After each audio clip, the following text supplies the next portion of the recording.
Well, a very good evening to you. I'm Andy Johnson. Welcome to this. This is post-budget discussion here on WESN. After 4 hours and 5 minutes of a presentation by the Minister of Finance, in which he talked about a number of things about where we are, or where we're going, or where we are not, and how we hope to get there. We want to go through that, parse it to the extent that that is possible on this evening at such short notice. With the conclusion of that, just we could say minutes ago, let me tell you, we're talking now with the former Minister of Finance, Karen Nunes-Teixeira, who is no stranger to this frequency. Also with Mr. Timothy Hamel-Smith, he's a former President of the Senate. Joining us in this discussion now, Kemuel Pascal. He's a host of a program here.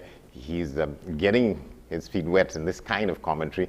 Good to have him on the program. We also will be joined by Dr. Valmiki Arjun, Mr. Conrad Enel, Gregory Abood, Anita Haynes, Dr. Bishu Raghunath, and Paula Gopiskun, another member of the current cabinet in Trinidad and Tobago. Well, my good thanks to all of you for coming on, and to those who will come on later. Kemuel, good to see you. So share this platform with you, Ms. Nunes-Teixeira, as well as you, Mr. Hamel-Smith. So let's start with you, Madam former Minister of Finance. Give us a sort of overtake on what you heard today.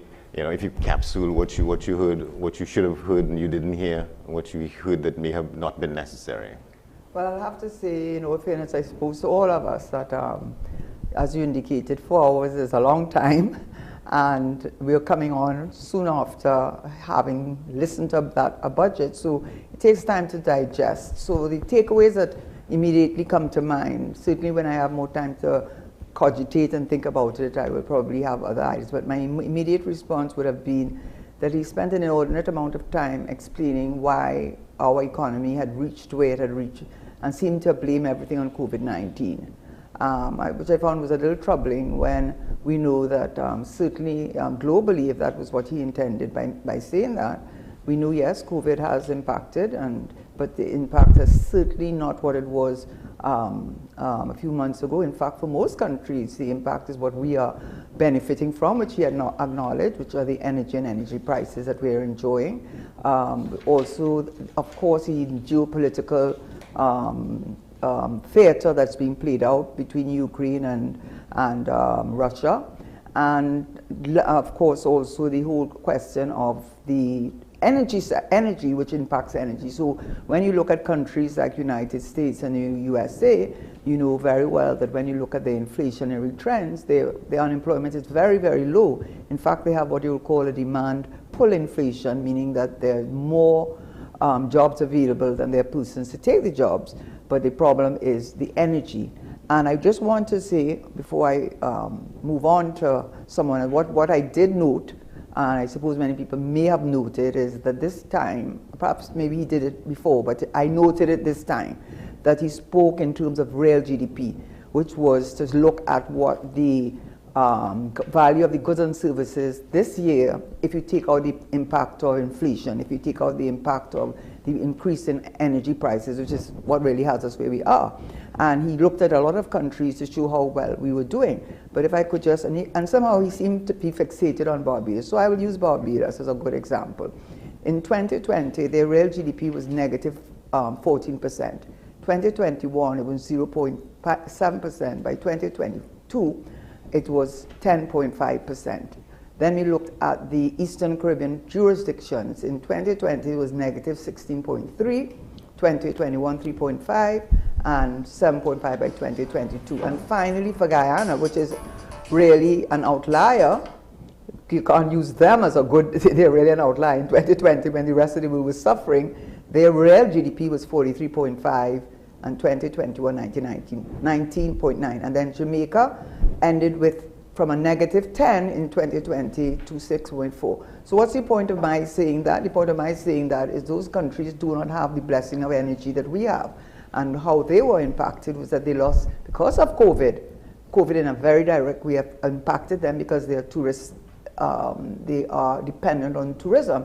And how they were able to turn around their economies, that's what he should be talking about. And what he should be talking about is also, he talked about the reserves, but he neglected to mention that because I think he said it was 8, could it be 8? It used to be 11 point something in 2014, then it went about 6.8 recently. But what he neglected to mention, He drew down 7 times from the HSF. He got these special drawing rights of hundreds of millions of dollars, which other countries did get. And he had a bond issuance in which he was able to build up our foreign exchange. In fact, the central bank, in its last report, showed that our foreign exchange reserves has dropped by 100 million US. Whereas we look at month reserves, we talk about the months of reserve, we look at Barbados, they have 10.9 months. We look at Guyana, where they didn't give us a figure, and we look at Jamaica at 6.1 months. So I'm not quite sure why the minister was so cherry picking in the figures that he gave, talking about Colombia and wherever else. But those were the countries he should have been speaking about, and I just think I should mention that. Yeah, well, he spent a lot of time talking about energy, in fact, and what he was saying, at one point he said, Tim Hammersmith, that those who say, there's this chorus that we should get out of energy, I'm not sure people are saying that we should get out of it, but to reduce the dependence on it. And you say anybody who takes that position is not living in the real world, and you talked about projects consistent upon new finds in marine energy that are coming up, and what the arrangement will be to provide assistance to those companies, local and, international companies, to keep exploring more, that kind of thing. Well, certainly if he's saying that there are people who say come out of oil, then he's perfectly right. But I haven't heard that. I haven't heard anybody saying it. What I understand people are saying is, it is time, long time, past the time when we should be diversifying the economy so that we don't only rely on revenue from oil and gas, because it's a finite resource, and for Trinidad and Tobago, with dwindling production, the end game is in sight, as it were, unless we happen to find more resources. More reserves. Yeah, but from what he's saying, that there's lots more, particularly in the marine environment. He's talking about BP and all the companies who are going to go in there. So you should go for what you can get. I have absolutely no problem with that. But don't ignore the rest of the economy because you think that oil and gas is going to come home to save you. It may or may not. If it may, then the fact that you've diversified means that we are, with the aggregate of all of it put together, we are all better off. What is this? I mean, one has to look, the world is in a dramatic point of change. The fact is, post-COVID, there is another industrial revolution, if you like, taking place in technology. And unless we take advantage of that, now is the time to do it, when you do have some money, some capital coming in, where you could afford to build those resources out in order to capture some small segment of the new technology. If you allow that to bypass you, you will not regain it again. And it's a huge revolution taking place. Yeah, well, I want to come to that in a bit about what else should be happening, because he talked in the opening about digitization and what comes with that, and the work that there is to go on. But let me just outline some of what he said in the beginning. For instance, he talked about the fact that the government was able to maintain the jobs for 90,000 workers, and they got jobs and they got paid in time. He said we weren't sure where the money was going to come from, but we found it with sort of judicious looking and them kind of things, and saving lives and protecting livelihoods has been part of the government's agenda over the last 7 years. Camille, Pascal. Which is much of the same role that he has said from 2015 all the way up to 2022. It's nothing new that he has said. He spent an inordinate amount of time saying all these things, speaking about projects, speaking about increase in terms of personal allowance, income tax, and all of that. But really and truly, when you look and you delve into the meat of the matter, what new things are we going to see? What new streams of revenue are we looking at? Things like that, apart from the energy sector. If we didn't have the situation in Ukraine, would he have been able to see the revenue that he is getting now? And that's what the people of Trinidad and Tobago need to explore. So really and truly, we got nothing more than what we would have gotten over the last 7 years. I wouldn't be that hard on him. I wouldn't be that hard on him, only from the point of view that I do think he did spend a lot of time on the importance of digitalization. I do think he did give it thing. Now, the problem, though, with this government has always been its lack of implementation. Execution. I mean, and I have to give it to the minister. I mean, when I listen to him each year, I say, absolutely, he's so convincing. But every year, And now we're tired of it. This is his 8th year. And he has not explained. He talks about what he wants, what are the nice little things, all these promises. We all know that, first of all, our oil production and export production is only 58,000 a barrel per day. That's what it is. It went from 80-something thousand and it's stuck to about 58 to 60,000. And we all know that the price of fossil fuel is a function of price and production. We don't have Kevin Ramnarine here, so I hope he doesn't mind me referring to information that he has shared openly with on other platforms. But you can look it up yourself.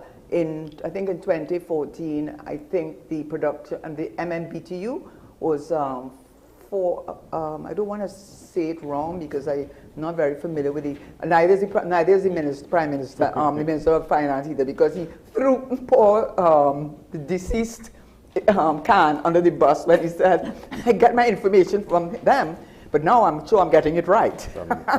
Which was an unfortunate for him to say, but perhaps he couldn't help himself. So with Franklin Khan as yeah, but he didn't call him my name. When he was asked, well, every year you get it wrong. You say, well, the Ministry of Energy gives it to me, but now I'm confident, and the man is not there to defend himself. But anyhow, it has gone from 4.1 mmBTU to 2.5 on average. So the fact of the matter is we don't have the production. And he even used, Kevin even spoke about the Matterpart came out earlier, but he talked about the Cassia compression, and I didn't even understand it properly before. But he says when you go down to compression, that means you're scraping the bottom of the barrel, because the natural gas is supposed to rise to the top naturally. When you have to use compression, you're using a vacuum now to pull out the scraps. And that is what's happening. And the reason why these international investors are doing it now is because of the price of natural gas, the issue with LNG, because it takes time to build out an LNG port. It takes time to build an LNG ship, from my understanding. So even if you wanted to say to Russia, to hell with Russia, we're not going to use your lines, your gas lines. Yeah. Even if Germany wanted to tell them that, they really can't, because they need to get the natural gas. They're using coal. And all we talk about decarbonization, I've read up on it, it's not as easy as they make it sound. So my point is this, is fixation on taking us forward as an economy on energy and energy-derived products is, I think, he should by now understand that we are price takers, and tomorrow, already you'll see the price of oil. Look at where oil went from $9 to $6 now. Look, he's talking about, I'm sorry, that's gas, from $9 to $6, right? And even with oil, you know, it's going regularly now at $78. So I think I think he needs to also retract and be a little more judicious. And secondly, when he talked about the non-energy sector, he very well knows, because he has said it over and over, when he did not see the revenue that he anticipated, he said, well, you know, if we don't make it in the oil revenue, the non-revenue follows. The non-energy revenue. Non-oil revenue, sorry. He talked up a lot of proposed new contracts with BP and other agencies, with the NGC and ETEC, you know, and this Henry Hub price he was talking about, suggesting that there's still a lot of vitality and energy in the energy sector. He says that, well, we must diversify, and we are diversifying, but as we speak, 50% of industrial activity still happens in energy. And that is so at the moment. It will reduce over time. Whatever you call it, there's no reason why you shouldn't take advantage of a natural resource that you have. Mm-hmm. And the truth is, one thing that COVID brought to life is the fact that this idea that we're going to turn off a button and in 2050 that'll be the end of oil and gas was rubbish. Oil and gas has a much longer shelf life than people have given it credit for. So one doesn't say for a moment not to take advantage of it. But you need the earnings you use there, rather than use it merely for transfers, you should be spending it in a way where your capital can accumulate more income, which requires you to get in. I know Karen said he focused on digitalization, but there's never been any implementation. I mean, that's glib talk that doesn't translate into reality. One of the things in the committee that met, if you remember, during COVID, in order to have a plan and to produce a plan. The Roadmap to Recovery Committee. Roadmap to Recovery. I was part of a section of that. And one of the things I recommended in the Prime Minister's office, there should be a delivery department for implementation, for ending roadblocks that have caused us, one, that the ease of doing business just gets getting worse. Somebody needs to be able to focus on that, on implementation by itself. That is a task that you must use someone who understands the nuances of getting the product from the shelf into the marketplace. And there's been no focus on it or anything else in that particular thing. You know, we make up these grand plans, we put them on a shelf and they look nice, and we refer to them and dust them off every year. But there's nothing done. And he said he sought to try and create some more positivity, talking about what has in fact happened. He talked about $4 billion in VAT payments that went out, and $1 billion fully subscribed for the Heritage and Stabilization Fund and that kind of thing. So he paid his debt, so you take some plaudits for that. That's a debt he paid.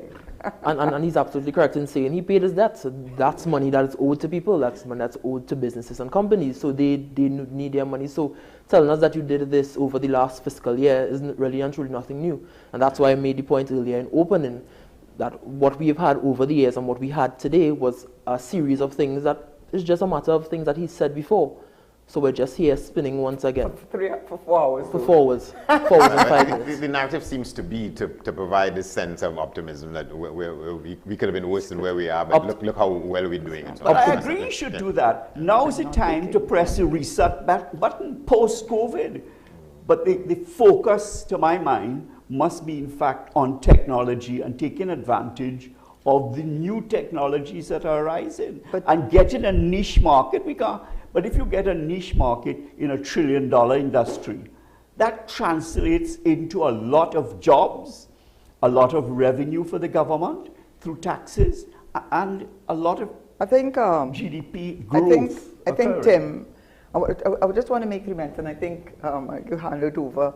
I keep calling you Lemuel because, of course, you know somebody named Lemuel. Yes, yes. I want to give him this credit with regard to the subsidies. And that even speaks to the fact that you can't see what the price of oil and gas is going to be. Because when they reduced the fuel subsidy, it was when prices were low. So it was a good time to do it because it really wasn't hurting the government that much in terms of reduction of the subsidy. But of course, it's, you know, the two sides to the whole story. So I think he did well. This is on first blush, this is my first response to it. That I think when it came to LPG, domestic gas, I think he's right to keep it as is. I think the diesel, now actually they said from 2015 to today, until today, it was 160% increase. So his increase from to 1.5 to 3.9 per liter is even much more drastic. I do think the idea of giving persons who are underprivileged on the lower income scale a target relief and a targeted approach as best you can, I think that's good. But I have to ask this question since I am on this show. It seems that I could never get an answer, and I would love the answer. If the Prime Minister or the Minister of Energy could please tell the national community, since I was a witness in the matter, I was called as a witness in the ministry, CLICO and CL Financial against Proman Barbados and Proman Trinidad Limited about the sale of 51% shareholding by Lawrence Dupre of CLF shareholding in Proman and CLICO, which they held in trust, that Justice Devendra Rampasad, last year, September 2021, I have the judgment is there, he voided the transaction, said the transaction was illegal, it was a breach of trust, and ordered Proman, that is making billions of dollars in the methanol business, ordered them to pay back the government the 48 million, because it said it was a great underset, but government has to pay them back the 48 million, but they have to offset that 48 million by the true value of the shares at the time. So at the end of the day, the government comes off on a positive. The Prime Minister has gone to Switzerland and speaking with Proman. Proman is a big player. They also have De Novo. So I know it's not the Attorney General who did it, because the Attorney General does not have the authority, because they're under Section 44D emergency powers of the central bank. So would the Prime Minister please tell the National Minister, since I went as a witness as the former Minister of Finance, to say the deal was unfair and it was done behind our backs. And up to now, the Prime Minister will not tell the national community who owns the 51% shareholding in Proman, because Justice Rampasad ordered that transaction, so who owns it? And the second thing I would like him to answer is, why are you forming a company and you're getting big claps in your audience, your MPs, forming a company to fix the potholes that you caused? You caused the potholes, and then after you cause the potholes, you get a big clap. You form a company. You really get so bad. North, south, east, and west. You know, with the PNM, I'm a people. North, south, east, and west, potholes, right? And you go and form a company, and doing as though you should be congratulated for allowing the potholes. What I understand, it is because when they closed down the refinery, they produced the bitumen that they used to make to the asphalt to fix the roads. Yeah, so he talked about that in here, about this company that will fix potholes. Yeah, but I wanted to ask him, does he know that they caused it? All right, I know we're going to take a break. We need to take a break. We're coming back here. This is post-budget discussion here on WESN. We'll be back in a moment. Stay with us. Yeah.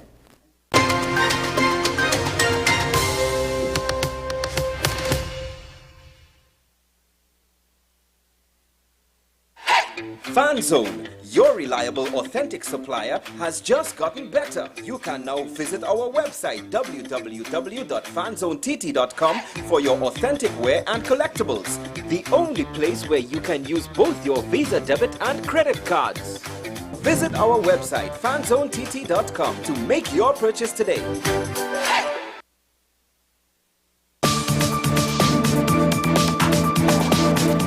I am Rondell Donowa, attorney at law and host of Strictly Legal on WESN Content Capital. Strictly Legal is a legal program geared towards informing you, the public, of your legal rights, responsibilities, and remedies. So be viewing Thursdays 10 a.m. to 10:30 a.m. The best laptops and tablets are at dbesttoys.com. Get a Gateway 14.1-inch Ultra Slim notebook or an HP 14-inch laptop at the best prices in TNT. Get the Fire 7 tablet for $474. You can also shop the latest Amazon Fire Sticks. Call now at 32-DBEST to order, or visit us in-store at Force's flagship Mac Bean. Shop online now at dbesttoys.com. Free delivery available throughout Trinidad and Tobago. Cash or links on delivery.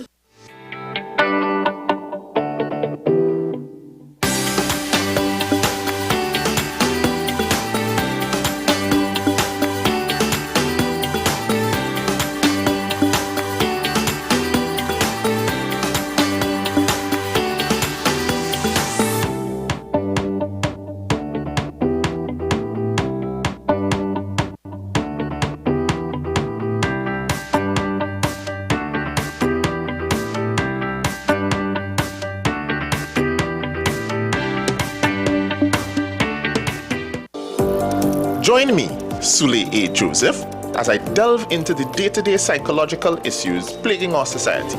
We will discuss behaviors that encompass the biological influences, social pressures, and environmental factors that affect how you think, act, and feel. Site, Thursdays at 11:30 a.m., only on WESN, Content Capital.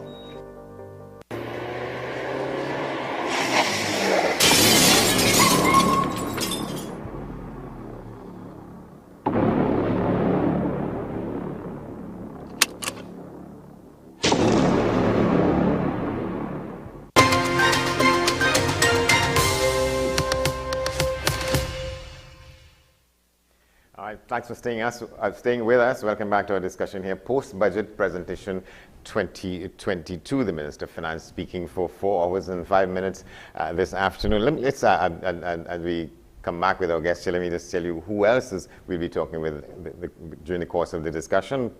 Minister Paula Gopi-Skun, Dr. Bishnu Raghunath, Anita Haynes, Gregory Abood, Conrad Anil, and Dr. Valmiki Arjun. Here with us at the moment, Karen Nunes-Teixeira, Mr. Timothy Hamel-Smith, and Kemuel Pascal. Some of the things he said also, he talked about the fact that you say that he seems to be, and I think it's something we could discuss a little bit. There seems to be this fixation with Barbados because people in Trinidad and Tobago continue to compare us with Barbados. Well, and the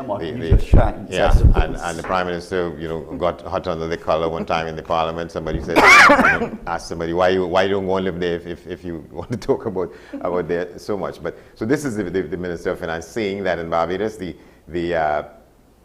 inflation rate is 11.2%.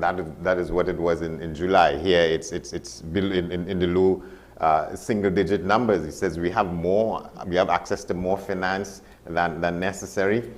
Contrary to the views of the prophets of gloom and doom, he says the PSIP, $6.2 billion going to be spent on the PSIP in 2023.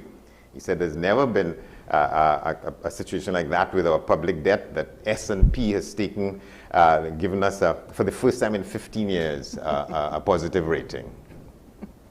Well, it's one thing to say, as you say about he's dedicated so much money to the PSI.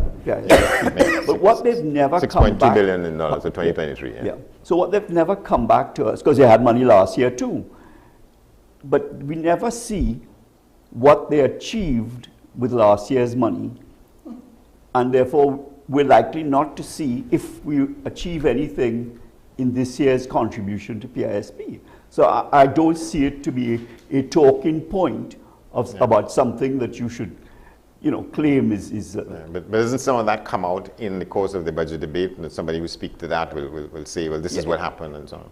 Yes, but surely there should be a balance to show you, well, these are what we projected to do for last year. I'm not talking about going forward now. I'm talking about if you don't tell us how well we did with our subvention to the PSP as compared to when we started last year, where we are now, then what likelihood is it they're going to do it when you put that amount of money, even though ministers stand up and say, we will do this and we will do that, but we never hear about what the end product is.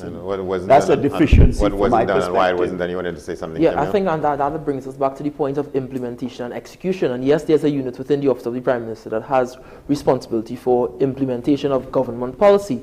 But what you have is no real evaluation monitoring of the rollout of that policy. And you are quite right in saying, during the course of the budget debate, you will hear ministers saying, we intend to do this, we intend to do that.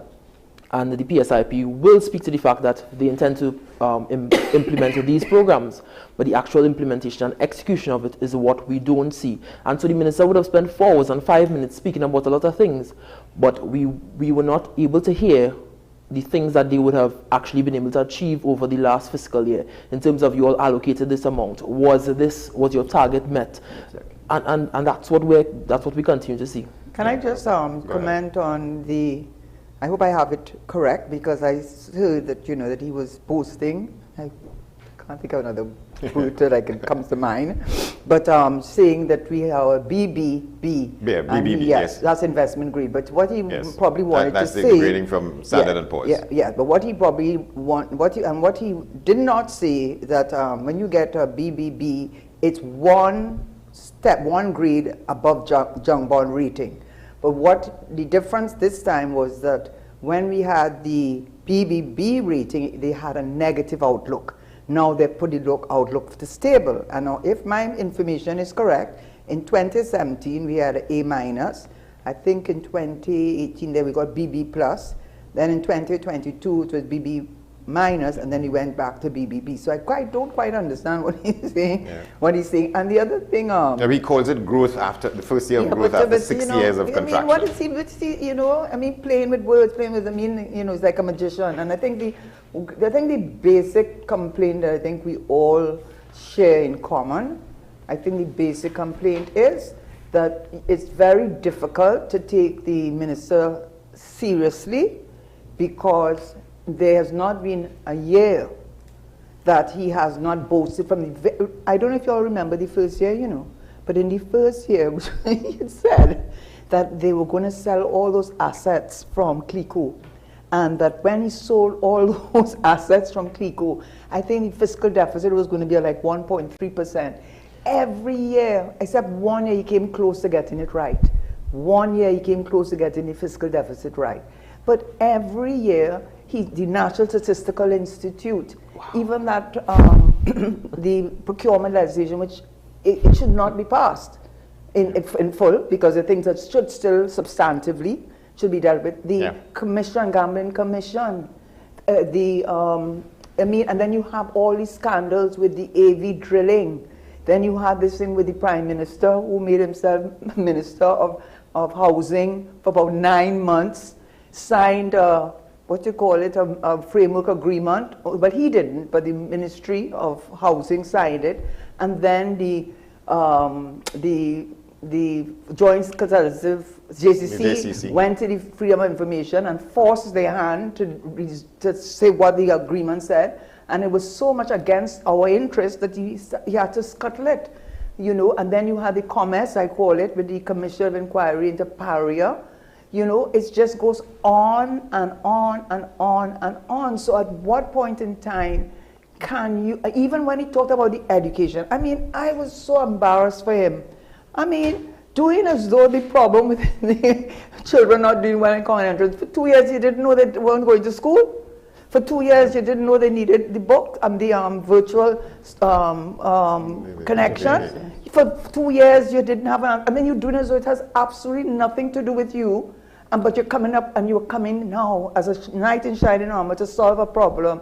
I mean, to me, I found it so amazing to listen to him with the education. There was one more thing that bothered me, what he said, that I said, but he's not taking, the crime. Oh my goodness gracious me. But as Minister of Finance, as a former Minister of Finance, what do you make of his comment that we have 8.5 months of import cover when 3 is what is absolutely necessary? But I used to say that too, and we used to have more than that, you know. And I could tell you something: the fiscal deficit wasn't right, so it's a different thing. But you don't expect a minister to come out there doom and gloom, because you're not going to have people have confidence in the economy. But you see, what he has done is he has. In fact, all the confidence that people should have in a Minister of Finance, he has whittled it away. There's another word I wanted, but anyhow, whittled it away to a point that people wonder, can they rely on what he says? And so in fact, it's having a counter effect. Yeah, that's exactly correct. I mean, the truth is that people, if you're going to grow dynamically, you need to have confidence. You need to build confidence. But empty promises don't do that. And that's really what we've seen. We've seen a history of empty promises. So we reached 2022-2023 budget, and nobody believes any longer that these promises will ever come to pass. And therefore, your confidence level gets eroded, and it impacts on investment in the country. All right, there's a couple other things that he says, and this is still in the early going here that I wanted to arrive at, but I think we are joined now by Mr. Conrad Enna, the former Cabinet Minister in the government of Trinidad and Tobago, now the country's High Commissioner to Guyana, and I think we understand the reasons why. Good evening, sir. Sorry, I'm not hearing you. You're not hearing? All right, let me. I'm not hearing you, so let me work that out. Say that again. Let him work that out. All right, I think let's see if we could fix the communication there. But Camille, you wanted to talk yes, about. But on the point that they were making before, I think it's absolutely correct.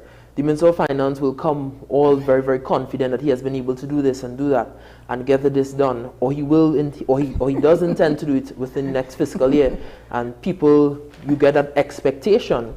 But now, as Mrs. Nunez Teixeira mentioned, he has whittled that away. So people, the confidence that would have been there probably 2 or 3 years ago really isn't there, because you gave people a false sense of hope over the years, and now they basically don't know what to believe.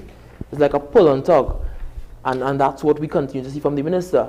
So then he just backpedals within the year. So probably when we hear, when we reach around to the mid-year review, we'll then hear something else about our revenue, or we'll then hear something else about our deficit. He says the Revenue Authority is geared to go in 2023. Which authority? The Revenue Authority is geared to go in 2023. Yeah, but because what my understanding is that when I was in government under the former administration, we had a 3/5 majority, so there were provisions that we wanted to put in there that would have dealt effectively and efficiently, I think, with some of our major problems in this country, which is the level of corruption in areas. And the same thing, we had that power with the FIU, we had that with the gambling, the legislation, the initial version of it, because now you cannot go into a gambling casino without either the permission of the owner or getting a warrant from a magistrate. So what's the point? What's the point? Because the whole idea of that thing is that the element of surprise. So to answer your question, a number of these initiatives required a 3/5 majority, and at the time we did have it. And so the versions that we have of the current legislation certainly are not the initial versions. And with the procurement legislation, the version that is in place does not need a 3/5, but it is clearly, in my respectful view, that Section 7, an opportunity for a continuation of persons not being subject to any sort of regulatory oversight. But I want to just make a point, because he was very strong on the point of the non-energy sector doing so well. Yeah, so these are the figures. and so on. Right. And so So on. I took this from the central bank. I took this from the central bank. So the central bank said that there was and the CSO said Q1 to 2022 was a negative 4% decline compared to Q4 2021. They said that most of the industry in the non-energy sector was distributive. Then they said that the contraction in the energy sector was negative 5.2. In the non-energy sector was negative 5.2. Asphalt, 56% decline. Petroleum support services, 46.7% decline. Crude oil exploration and extraction, 5.2% decline. Manufacture petrochemicals, 51.1% decline. This was wholesale trade, negative 22.4%. Retail, negative 13.9%. Sale of vehicles, negative 1.7%.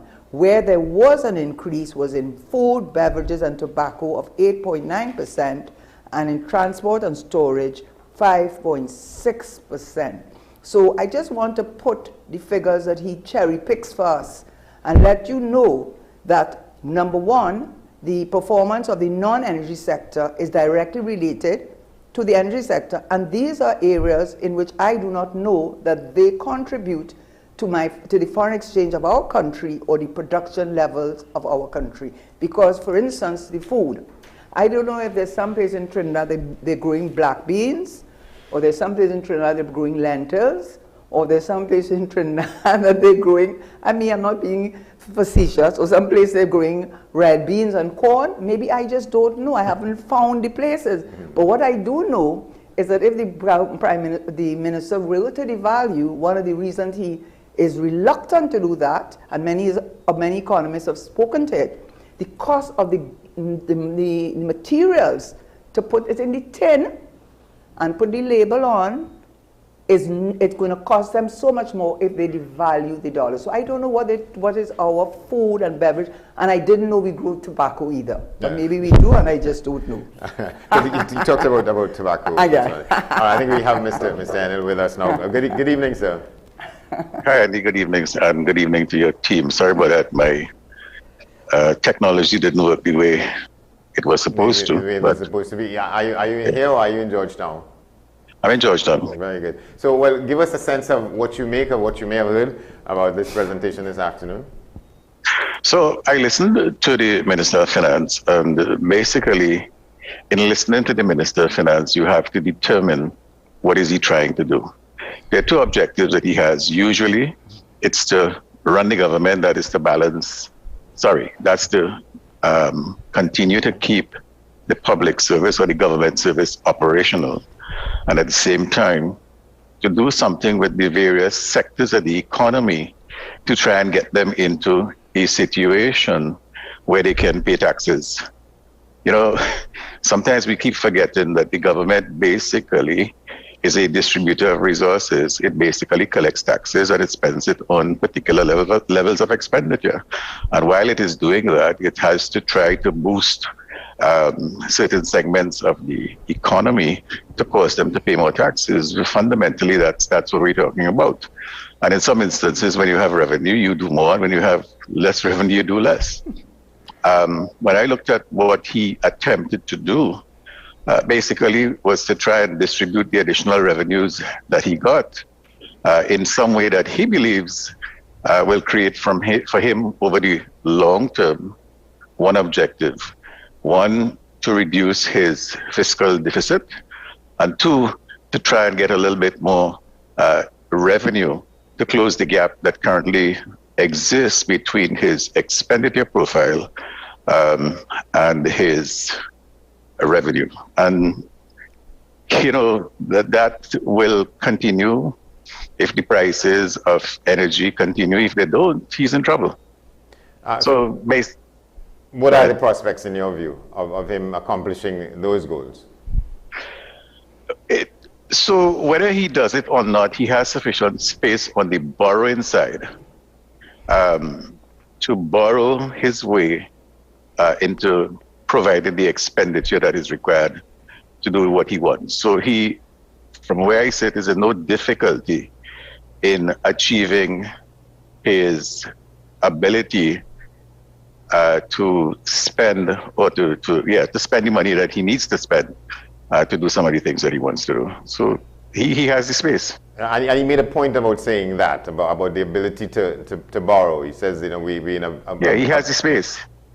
He has the space. You see, if one looks at the Trinidad and Tobago economy, for example, the Guyana economy, the Suriname economy, the Barbados economy, it's very difficult to try and pick out one piece of a measure and say that, okay, this piece of measure is basically better than that piece. It just doesn't work that way.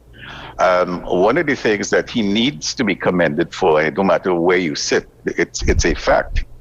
The government basically allowed for the majority of public officers that are on the register to maintain their jobs in circumstances where in other jurisdictions that was not the case.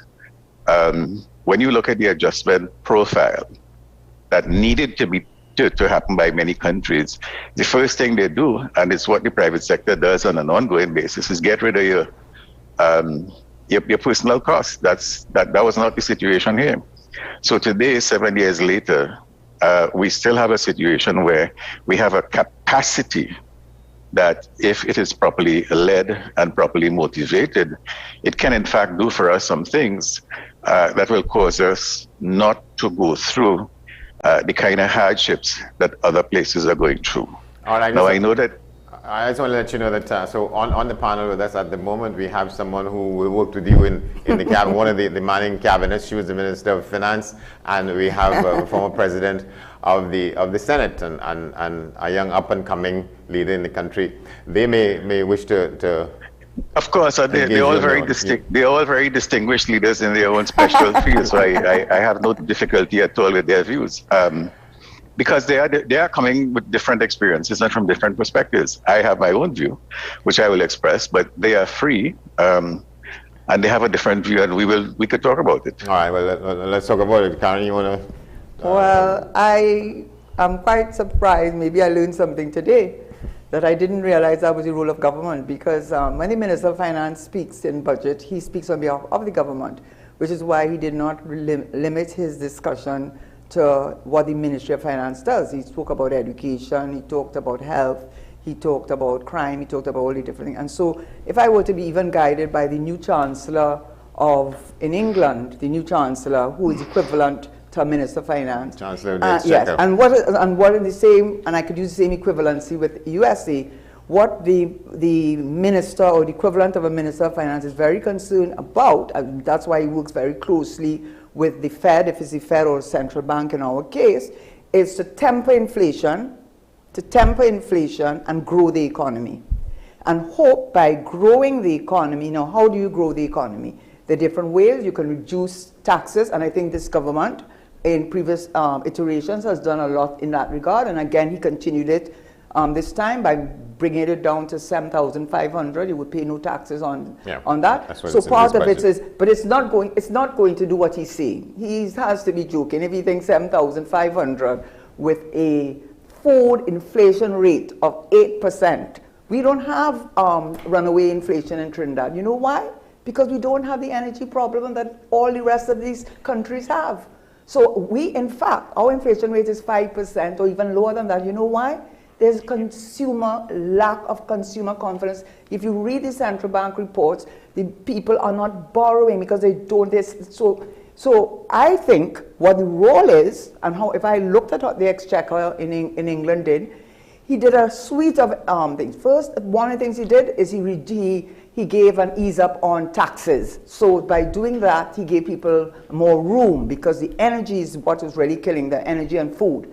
As he did that now, he looked at the different regions and said, okay, we're going to make it easier to do business. So you see all the red tape, we're going to cut it out so that it'll make it easier for start a business. Then what did he do with the inflation? He says, well, inflation is really 10%, but what I'm going to do is try to grow the economy so that it will eventually sort of balance itself out. So I'm sorry, I never knew my role was that limited. I always thought that when I stood up there, I stood up and represented the government and spoke on behalf of the government. And it certainly is the role of the Minister of Finance as the representative of the government, which is why most times you see the Prime Minister taking on the role.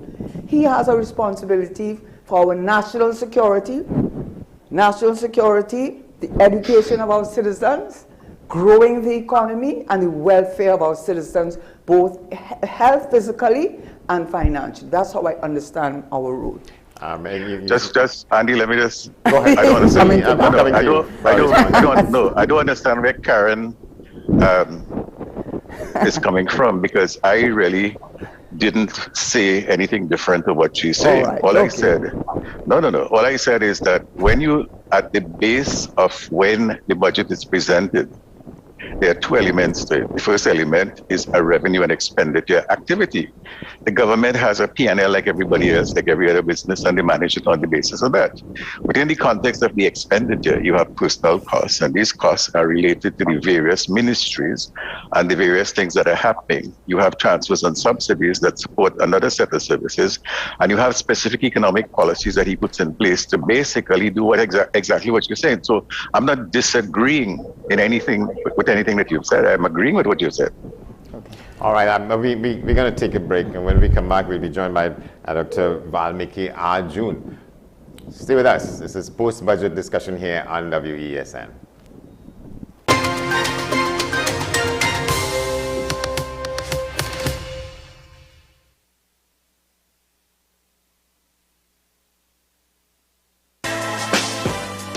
Let your voice be heard. Call Madam Fix-It on WESN, the only place that effectively helps you with your woes. Having problems getting onto government agencies, water woes, NIS and pension problems, potholes, and much, much more. Call me, Madam Fix-It, every Monday, Wednesday, and Friday, right here on WESN. Let me fix it for you. Every word, every line, every paragraph depicts a real moment in someone's life. A father, a sister, a mother, a brother. We at Newsday are dedicated to you, the people, and through independent, unwavering journalism, strive to always bring your stories to life. Because your stories are more than just words. Newsday, independent and credible. Join me, Sule A. Joseph, as I delve into the day-to-day psychological issues plaguing our society.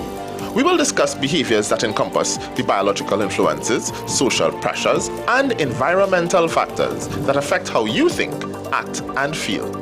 Sight, Thursdays at 11:30 a.m., only on WESN, Content Capital. AM Prime on WESN, the only place from 6 to 7:30 a.m. where you can get the most analytical and thorough interviews and regional reports. The Barbados Labour Party, led by the Prime Minister Mia Amor-Motley, once again able to achieve a clean sweep in yesterday's general election. I think a lot of people have underestimated the power of Tobago nationalism. If the government is afraid to say it, I, Martin George, I am saying it this morning on your show, Andy, there will be no carnival before Ash Wednesday. Grab a cup of coffee and start your day right watching AM Prime with Andy Johnson weekdays from 6 a.m. Only on your content capital, WESN. Is it politics? What is it? Is it that nobody cares about sports? The kind of support that sport used to get in the past is no longer here. The thing is, taking a knee doesn't mean that that's the only thing you're doing on. Right. Taking a knee along with other stuff. Samantha, what are you looking forward to when you return home to Trinidad and Tobago after winning the title? Thank you very much for speaking it into existence. Is it no pressure on Nicholas Ball? It makes me more motivated to work hard and to go out there and rep the right and black. Why are we sending a team to the Winter Olympics? There are a number of Trinbagonians who are in the diaspora and have grown up in winter sport. It's an opportunity that the Trinidad and Tobago Olympic Committee will not close the door on. I also believe in the players that we have. Once you can motivate the players, you can get the best out of them.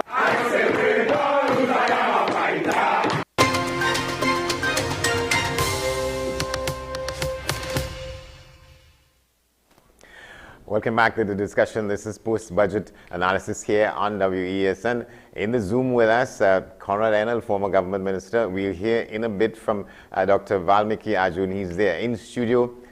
Timothy Hamilton-Smith, Karen Nunes-Teixeira, and Kemuel Pascal. We come to you. Yes, so I think the point where you asked Your Excellency, Mr. Enel, about the prospects in terms of the minister achieving what he intends to achieve. And he looked at the aspect of, he said that the minister has sufficient borrowing.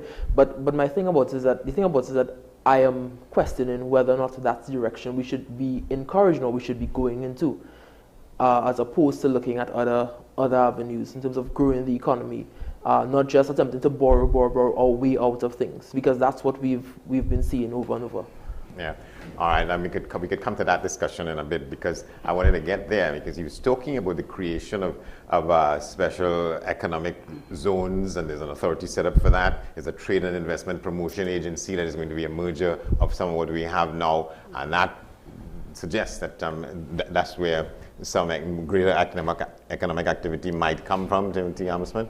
Well, certainly that is the hope, that in fact this will generate more activity and therefore more revenue as a result, because that, certainly from a government perspective, that's what their expectation is. From an expectation of the populace, they want jobs, meaningful jobs, well-paying jobs.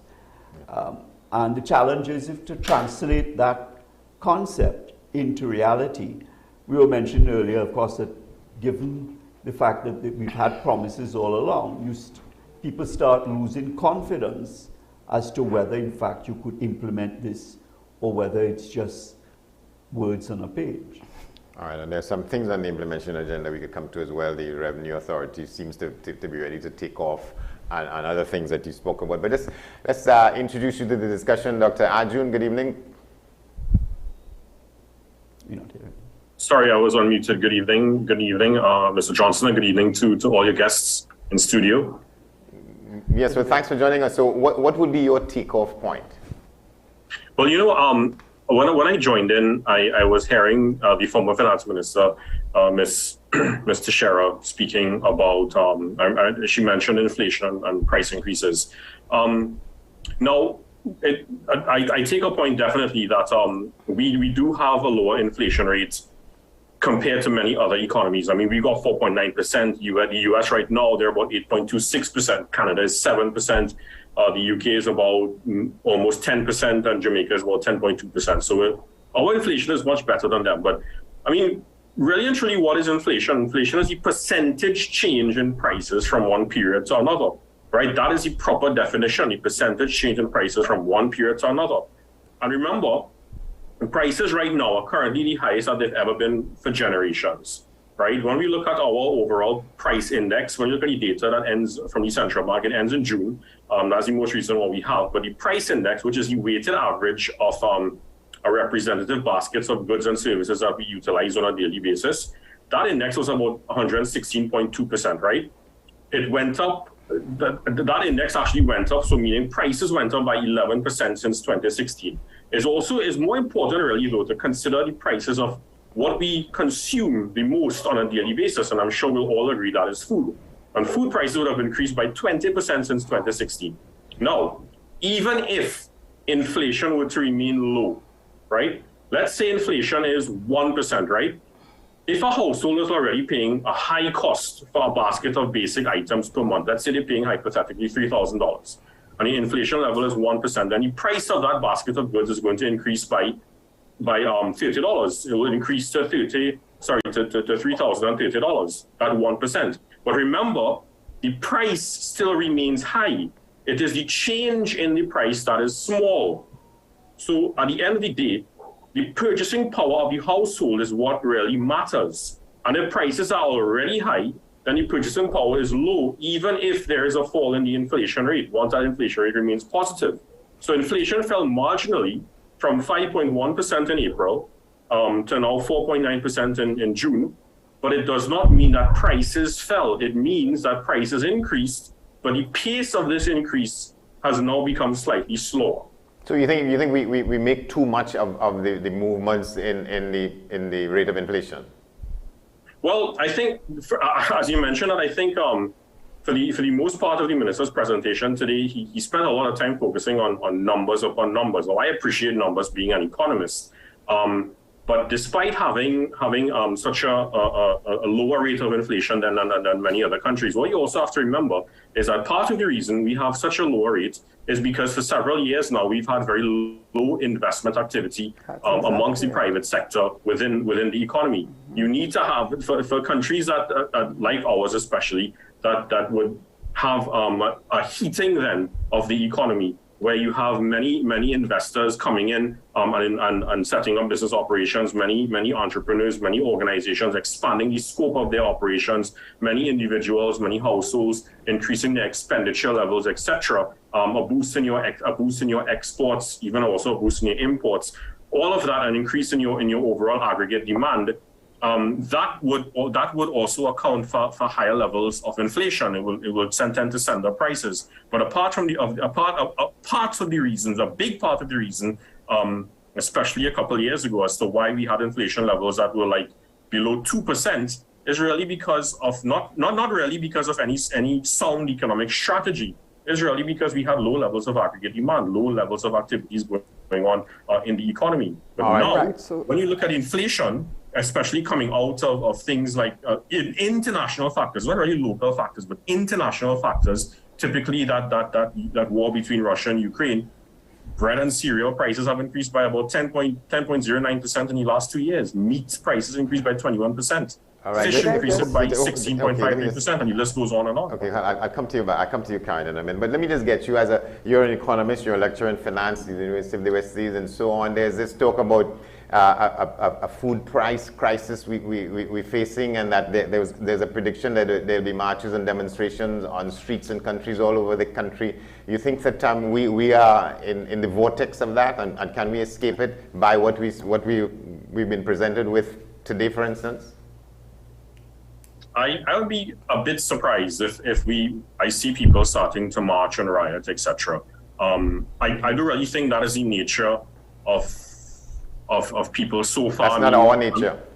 Yeah, at least so far, unless there's some serious, unless there are other reasons behind it, like one organization behind it. So, for example, when you see unions marching, workers marching from the public service, there's a union behind it. When you see other marching activities happening in public, you might find that there's a political party behind it. But something like this, I think that at least for some time to come in the future, people will try to make the very best out of a harsh situation where food prices are this high. But I think right now it's a bit premature to think that people are going to take action and go to the streets. All right, we ask you to stay with us. If it does happen, it might not be in a very, very big way. All right, so stay with us as well, Mr. Enid. Karen, you wanted to come in there? No, just wanted to make the point that part of the reason I guess we won't have that response either is because it is an international factor that food prices in all the areas have gone up significantly because of shortages even of fertilizers. So it is not a problem. So you can't say, well, we in Trinidad are having this problem. The whole world is having the same problem.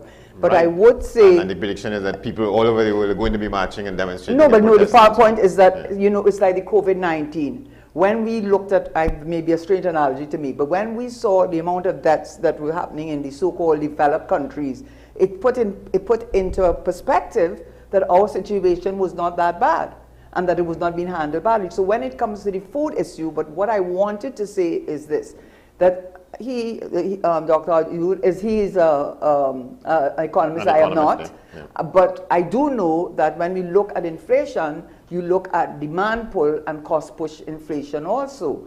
And what you're seeing in America with their high levels of inflation, which is partly food, is the demand pull. So many people now who have been shut up for 2 years because of COVID-19, now they have money to spend and they are going out there spending. In fact, they can't get enough people to work because they have this money, especially from the stimulus checks. So they have too many persons chasing too few goods. They just can't keep up with the demand for goods.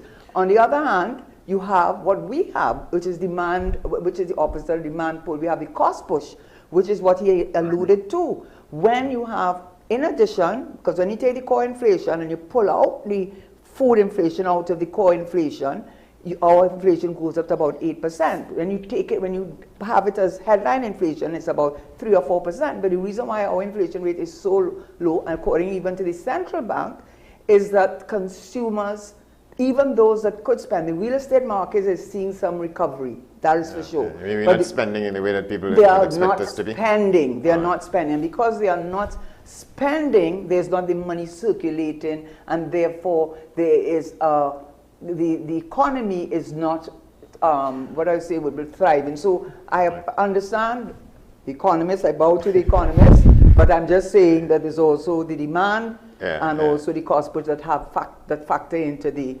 equation. All right, thank you very much. But I think that may be the case now, where we are not seeing people actually taking to the streets and demonstrating and protesting in terms of the price of food. But in the future, that's something that we can see, because you also have to consider the fact that the price of diesel is now increasing by some 50 cents, which the minister said that they didn't want it to a full $1 because they know it would affect other things. Then he also said that they are holding firm to their 4% offer. So people are going to look at all these factors and they are going to eventually take actions. And it may not necessarily be on the side of food, but they will be taking actions in terms of protesting and that kind of thing. All right, he says that's the best we can do, Timothy Smith, the 4%. Can I just chime in really quickly here before I forget this point? Go ahead. Just give me 10 seconds. I'm sorry. Go ahead. I think protest action takes place in different forms, you know. So you may not have to take to the streets to protest. You can protest in a different way. So, for example, I think for quite some time now, the business community have, in a way, protested by sending those who have the money, investing it abroad, you know, the capital flight instead of keeping it here in TNT. That is a form of protest, not expanding their operations, even if they could afford to, but they don't have the confidence just yet to do so. That, to me, is another form of protest. All right, thank you very much. So I want to come back to take up that point. The minister talked about what he's seeing as encouraging developments in manufacturing and manufacturing in other sectors of the private economy. But Tim Smith? Well, I was surprised that we didn't segue into the fact that why aren't we looking into import substitution and therefore focusing on agriculture. I mean, I'm sure the minister touched on it, but the question is, do we believe those are the right implementation? What they want to do will in fact result in growing agriculture to the extent that we need it? Or is this just loose talk again? So I'm surprised that, given the fact that the focus was on the inflation and particularly in food prices, that we didn't then segue into the fact of what are we doing about agriculture. We're doing that, but he said some things, and we get to that as we go down. But Mr. Eno, you want to enter at any one of these touch points? Yeah, certainly. I just want to refocus a little bit. You know, Dr. Ajud is eminently correct in what he's saying, but sometimes I think we talk about these things without understanding choice and consequence. The exercise that the government is involved in is making a choice to determine what the consequences are. For example, if you decided that you are going to give up taxes to those in the society who are hit the hardest, it means that the consequences of that will be that they will marginally be the same. If you do not do that, they will be significantly worse off. What is the better position? Is the better position to have them as they are or try to keep them as they are, to have them worse? Part of the challenges that we face is that we do not control some of the things that affect us. We do not control the price of energy. We do not control the private sector investment into oil and gas. Those things are dealt with external to whatever we have in place. And we have constraints in terms of what we can and cannot do with the resources that we have. So whenever we have conversations of this nature, let me talk to Timmy about agriculture. Right now, CARICOM has set up very specific arrangements for reducing the food import bill. I think it's by 1.2 billion US by 2025. The reason for that has absolutely nothing to do with anything else except they have come to the conclusion that although we have money, bigger countries that traditionally provided us with products are saying to us, as they did with the vaccines, we do not have sufficient for ourselves, and therefore you are not going to get, despite the fact that you have money. Therefore, you have to create your own source of supply to feed your people. Guyana has the responsibility at this point in time for dealing with that. The two investment agro-processing activities that you saw were in basically support of that. But right now in Guyana, there are significant indigenous sources of food in the hinterland that are being produced in a conjunction with technology between Barbados and Brazil. And we are seeing that the productive capability of agricultural products is basically being increased and focused in a particular way to deal with the challenges in the Caribbean. The challenge they also have is transportation and a number of different things. That's a different conversation, but that's a conversation that is also taking place at a regional level, at the regional heads, to deal with the problems that individual countries cannot deal with. In the case of Trinidad and Tobago is basically not focusing as its core mandate on agriculture. It is simply supporting agriculture. Its core mandate is energy and security. So there's a wider framework within which some of these things are happening, and I think that at some point in time we need to talk about that a little bit as well. All right, we need to go to a break, but let me just ask you for a quick response to that. It's called 25 in 25, so they want to reduce the food import bill by 25% in 2025. You think we're going to get there? How sanguine are you? Well, I have seen the infrastructure in place. I've seen the work of the CARICOM people. I've seen where Trinidad and Tobago associations, the Neil Massey groups, the Ansa Mackerel groups, the Supermarkets Association, the Manufacturing Association have come together and formed a Caribbean response to it. So I think that there is infrastructure in place and they're working towards it. Joe Warner is chairman of the private sector group, and he's been articulating institutions that need to come on. And the reason that this one will work, Andy, just to close this off, is that nobody is waiting for everybody to be on board anymore. Basically, what is happening is that any country that is available and ready, they're moving ahead. So 3 or 4 countries are moving, and the rest are, they're not in that space at this point in time. So there's a different kind of rhythm, there's a different kind of urgency, and there's a different kind of program that is taking place. Who ready to go, go in. Who not ready, stay in. All right, thank you very much. We're going to take a break. Stay with us. We'll be back in a moment.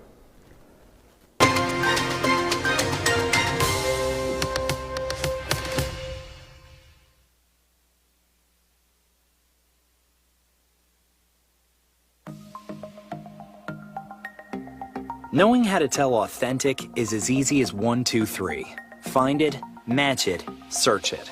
Step 1. Find the style number on the tag. Step 2. Match the style number inside the jersey with the number on the tag. Step 3. Search it. A quick Google search of the style number will verify the jersey is authentic when the search results match the jersey being searched. Don't be fooled by counterfeit jerseys. Before you buy, remember to find it, match it, search it. Fan Zone, 2 locations nationwide. Center City Mall, Chaguanas and Movietown, Port of Spain. Nationwide delivery available. The best for your baby is at thebesttoys.com. From the best strollers, car seats, baby carriers, high chairs, booster seats, rockers, jumpers and bouncers, walkers, baby blankets, feeding accessories, bathtubs. Visit us in-store at Forces Flagship McLean. Shop online now at thebesttoys.com. Order via call or WhatsApp at 332-BABY.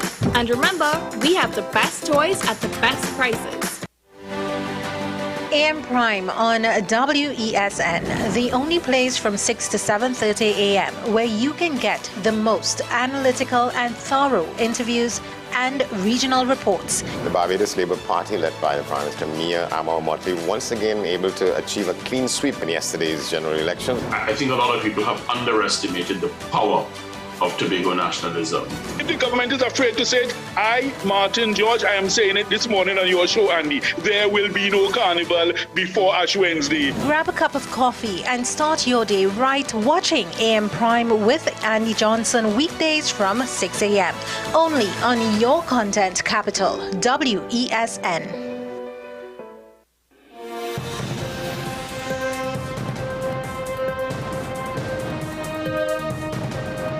Seven is out, all day is in. WESN News on the hour.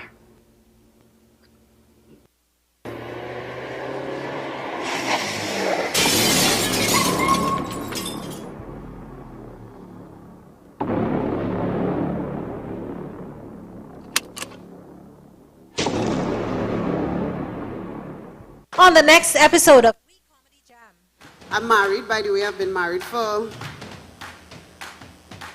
a while. He's a fair-skinned guy. You know, he's not technically white, but I didn't know that when we started dating. I thought I was getting into the 1%. But no! You would not believe what this young lady doing. She is sleeping on my shoulder. So I did what any other gentleman would do, because I'm a gentleman. Come on. I said, hey, what are you doing? If you want a comfortable rest, you should lay on my lap, you know what I mean? We Comedy Jam, Mondays at 8 p.m. only on WESN Content Capital.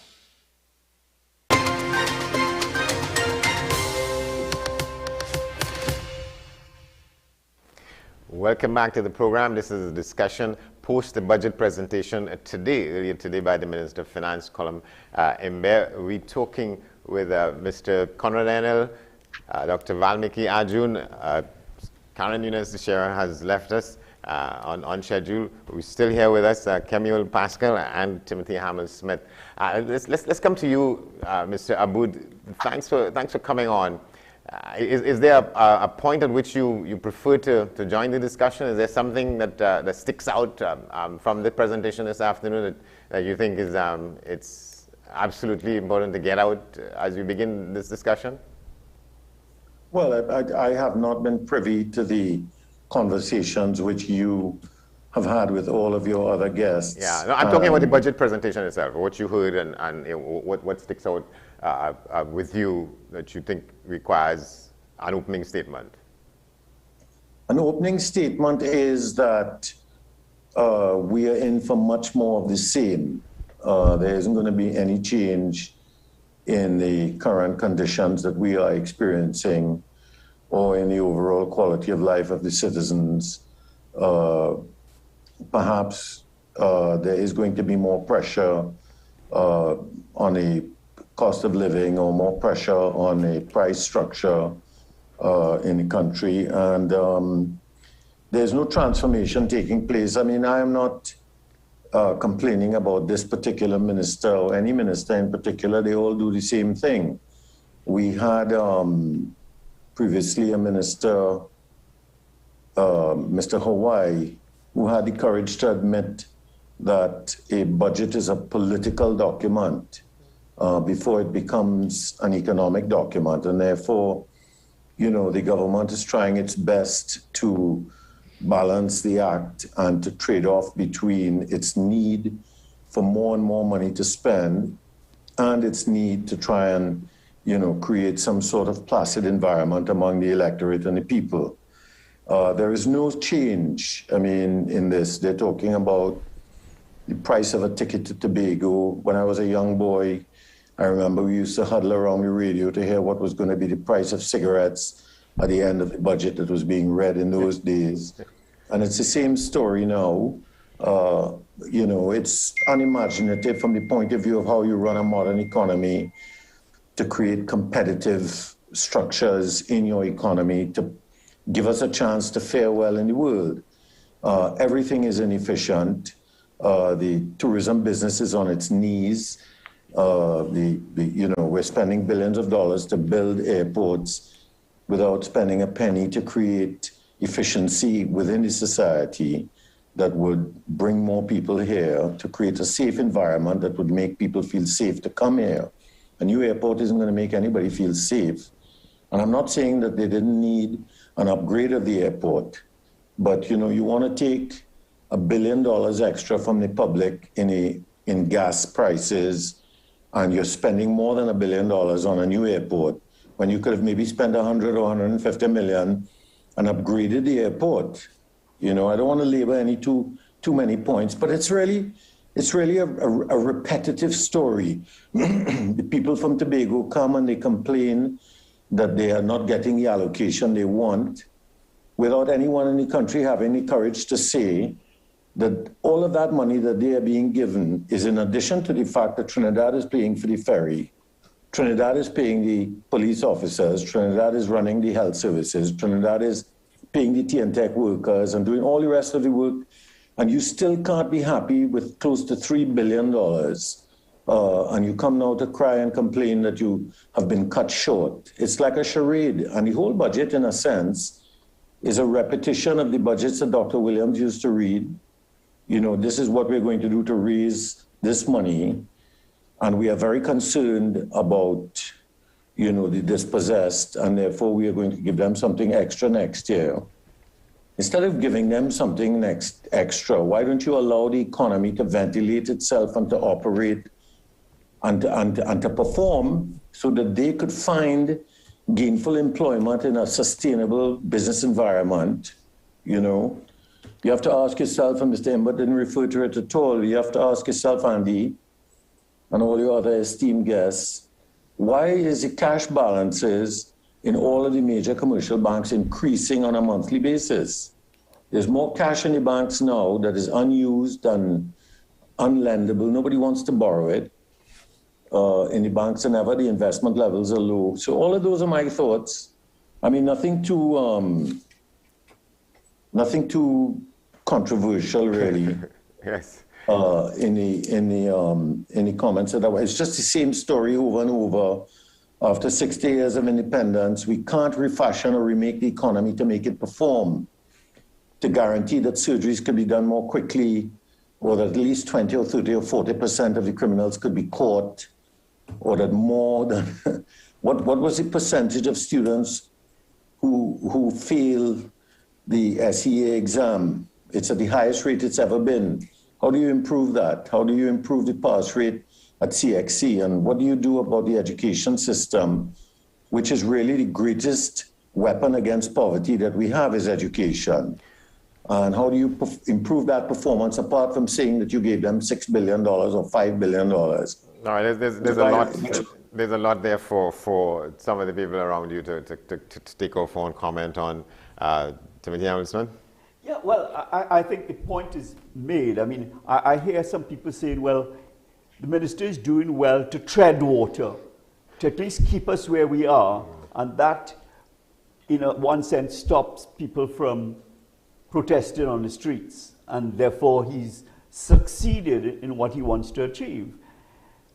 If we take that view of what the budget is intended to do, then what we're doing is we're committing people to a perpetual cycle of poverty.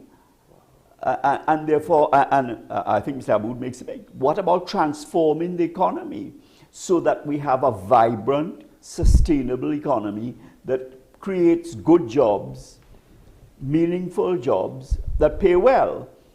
And, you know, there are people who will say that, well, the reason that you really want to continue keeping these people in perpetual cycles of poverty is to create a voter base.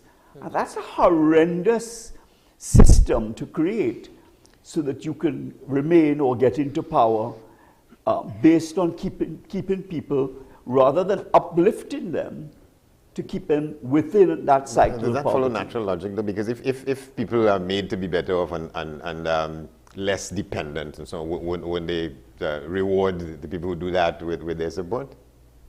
Well, I would have thought so, but on the other hand, if I have to look up to you for what I receive daily, then I need to support you in what you do. And it is unfortunate that people have been trapped into that cycle. I did see, for instance, the Tobago House of Assembly Secretary Farley mentioned, for instance, he wanted to move CPEP from CPEP Agro and CPEP Agro Industries. Now, whether he can do or can't, I don't know, but that becomes a productive exercise, a more meaningful exercise than how we deal with CPEP at the moment. And I thought that was a courageous step forward in transforming their work life, as it were, and transforming lives of people. Doesn't there need to be a cadre of people who would do what the CPEP people do, like clean the verges inside the road and have the traffic ways looking the way they do? But if those same people could be allowed to do more productive type of and meaningful work and earn more money with a potential for growing up and going up the ladder, surely the work that you talk about needs to be done. You know, the place will just, and in fact, Tobago looks much better than Trinidad in that way. But you could, in fact, you know, one of the things that CPEP have done is added to our sense of the work ethic diminishing. Right? Productivity doesn't matter anymore. And therefore, that is a really disheartening. You look back at what Dr. Eric Williams said our watchwords were: discipline, tolerance, and production. Well, out of discipline and production, we have failed enormously. So the real underpinnings, the foundation on which you build a country, which involves what culture you embrace, a culture of discipline and productivity, which is what he wanted to achieve. We keep perpetuating the opposite. Anybody who would tell me that Trinidad resembles a place that is very productive and the work ethic is very high is living in some other fool's paradise. But more than that, Dr. Eric Williams understood when he went into that election. That first election he won on the basis of anti-corruption. That was a real driver for winning that election. 1956. Because people wanted to put an end to that. Unfortunately, he wasn't able to maintain that. And I'm sure that he grieved and died as a result, because he saw that his vision, as it were, was just dissipated and he could do nothing about it.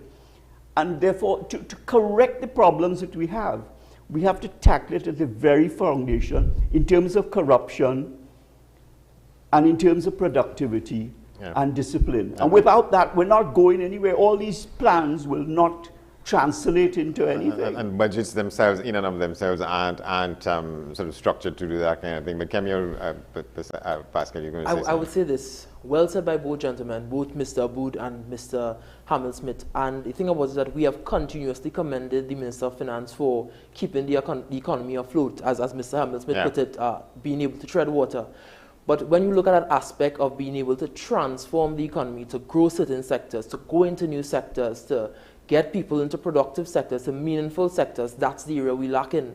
In fact, the minister's theme for this year is tenacity and stability in the face of global challenges. Yeah. I quickly searched up the meaning of the word tenacity. One of the definitions rather, the quality or fact of continuing to exist. And that's what we've had from the minister. He has just allowed us to continue to exist. And so we keep people in this cycle of just being able to continually exist without a level of moving them from step 1 to step 2. And that's what we've had from him over the years. Over the 7 years of this minister, yes, as over Minister the 7 years of this minister. Finance.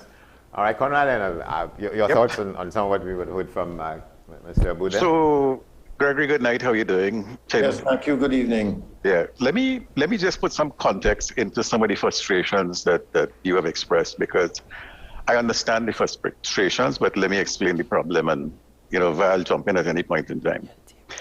The expenditure profile of the Trinidad and Tobago government is made up of 3 very specific areas where they put resources. One is recurrent expenditure. One is public sector investment program, and one is social sector investment. The way it works is as follows. The recurrent expenditure deals with the salaries and wages of the operating ministries, health, and it's basically for personnel. So it is all the people that are currently employed. The PSIP is where you get into development projects. So basically you talk about road infrastructure, you talk about all the other bits and pieces, housing, building new houses and those kind of things. That's where the money comes from.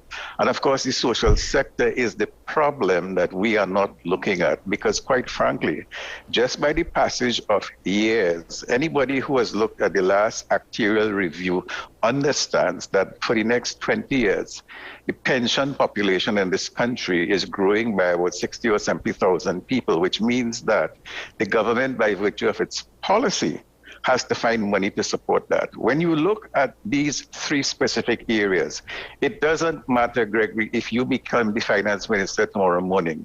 When you walk into the job, you walk into these levels of expenditure that run the country. And therefore, any talk about changes or any talk about transformation has to be understood in the context of where you are coming from. So let's talk transformation. Trinidad and Tobago has transformed. If you look at the numbers and you measure what is taking place, that is how you do it. You look at 1 year and you compare it with the other year, but more than that, you look at other countries who you believe are best in class. When you start that conversation and you look at the hard data, it is difficult to support some of the comments that are being made, because some of the comments that are being made in very specific areas, and they are correct. It is not wrong, but that does not represent the entire country. It does not represent where the country is going. One of the challenges the country faces today is in energy. People talk about diversification and they talk about moving from where we are. The fact is that when you look at the 2050 aggregate information in terms of global energy supply, you will see that while there are renewables which represent a small portion of the particular energy mix, the products that Trinidad and Tobago is involved in, natural gas and oil and gas, continues to play a significant and dominant role. So if you want to continue to get revenue at the levels that you have built an infrastructure for, then you have to make that more efficient, and you have to make that easy for investors who are competing in 100 different countries to come to your society. All right, so we want to go to a break, but I just want to get Mr. Abu to come back in here a bit, and then we'll hear from Dr. Arjun before we go to the break. So, Gregory? Yes, thank you very much, Conrad, for your response. If I might say so, I think a little bit on the defensive side. I say that with the greatest amount of affection and respect and memory of you in your role in the Ministry of Finance. And I would like to say that I never use the word diversification in my assessment and comments, I talked about transformation.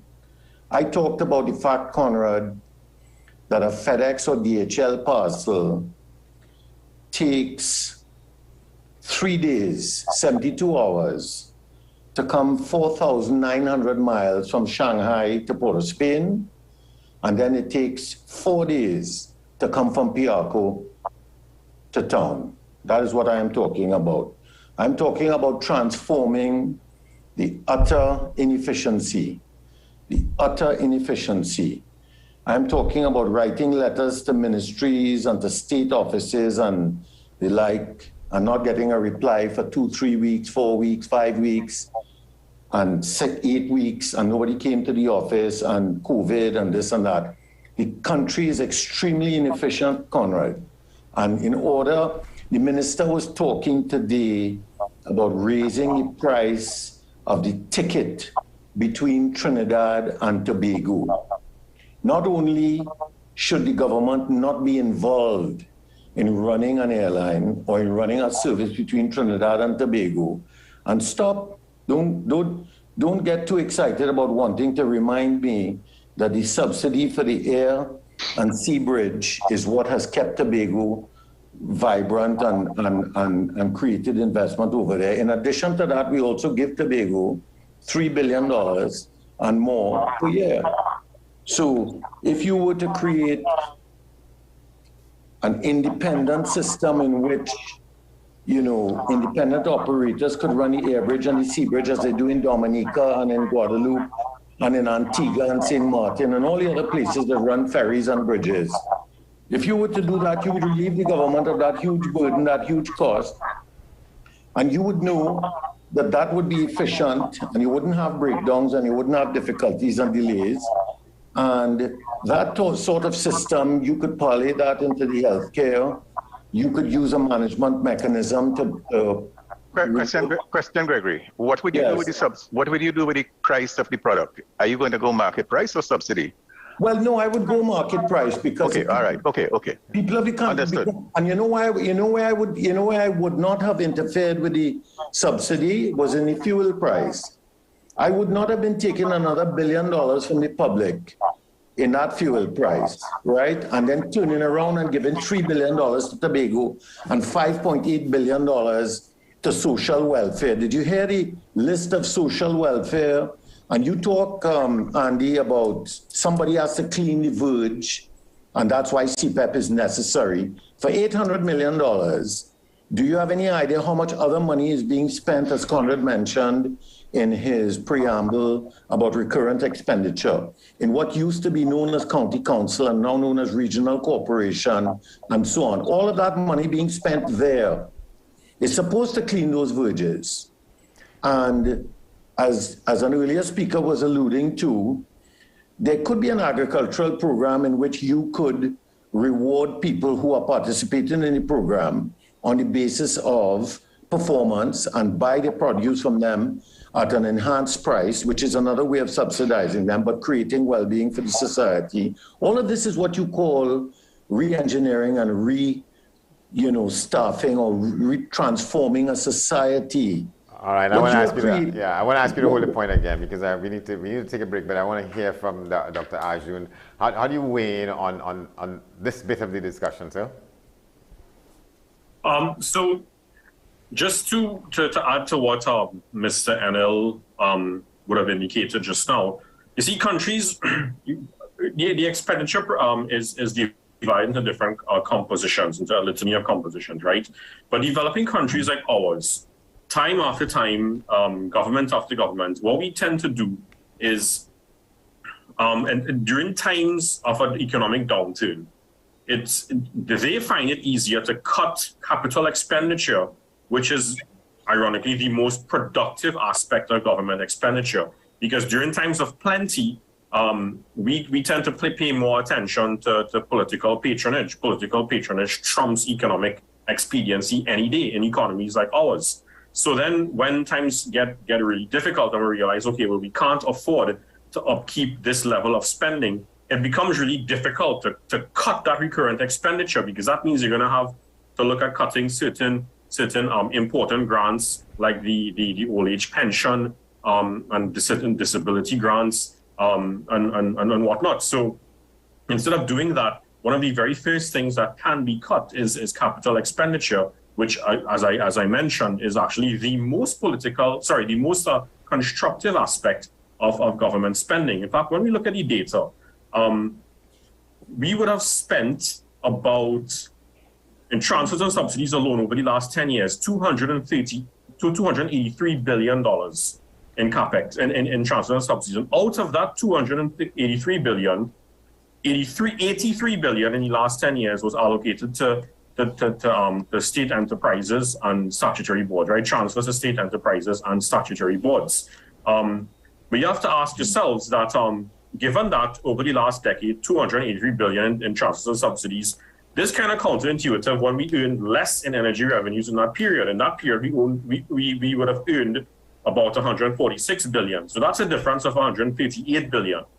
And of course, as I said, a majority of transfers went to state enterprises and the statutory boards. So how did we exactly spend more in transfers and subsidies than what we earned in energy revenues? That alone shows a bit of questionable financial management. Now, when we come to the capex side of things, which is the more important side, that is where we need more efficient, smart spending, where monies are allocated to areas that will give us the highest rate of return. So it just shouldn't really be an ad hoc expenditure on infrastructural development. You need infrastructural development that is going to build the productive capacity, to create productive jobs, and at the same time, you have to have adequate transparency and accountability when these monies are spent so that funds are not wasted. You don't have a project where you say you're going to finish it in 2 years' time and it takes you 5 years to finish it, because at that stage, you would have endured enormous amounts of cost overruns. And of course, there's room left for corruption as well. We want to ask you to hold it there because we need to take a break, and we'll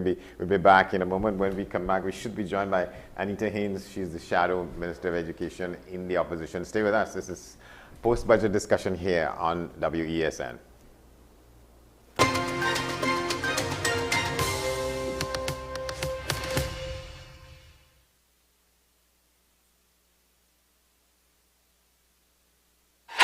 FanZone, your reliable, authentic supplier, has just gotten better. You can now visit our website www.fanzonett.com for your authentic wear and collectibles. The only place where you can use both your Visa debit and credit cards. Visit our website fanzonett.com to make your purchase today.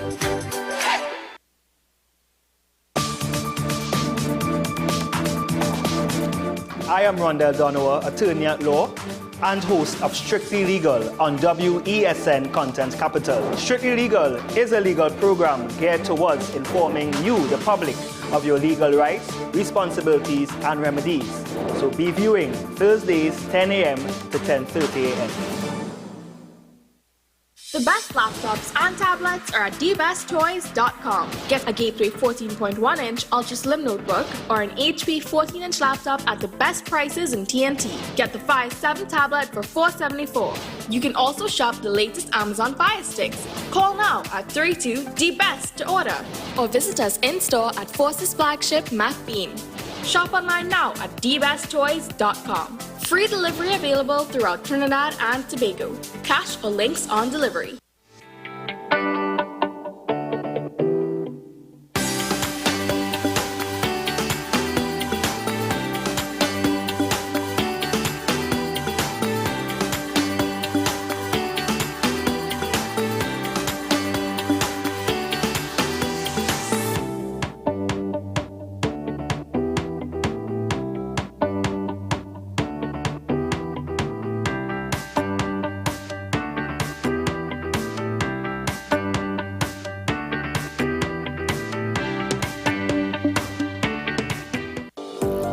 Join me, Sule A. Joseph, as I delve into the day-to-day psychological issues plaguing our society. We will discuss behaviors that encompass the biological influences, social pressures, and environmental factors that affect how you think, act, and feel. Sight, Thursdays at 11:30 a.m., only on WESN, Content Capital.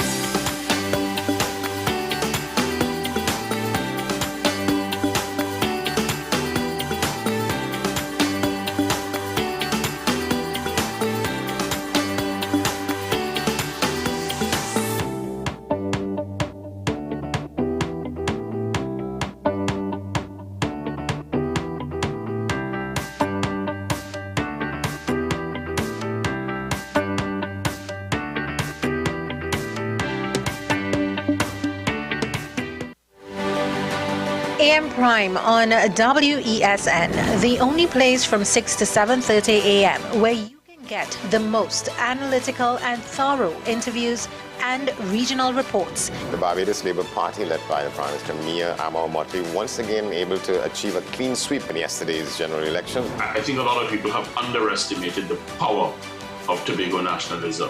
If the government is afraid to say it, I, Martin George, I am saying it this morning on your show, Andy, there will be no carnival before Ash Wednesday. Grab a cup of coffee and start your day right watching AM Prime with Andy Johnson weekdays from 6 a.m.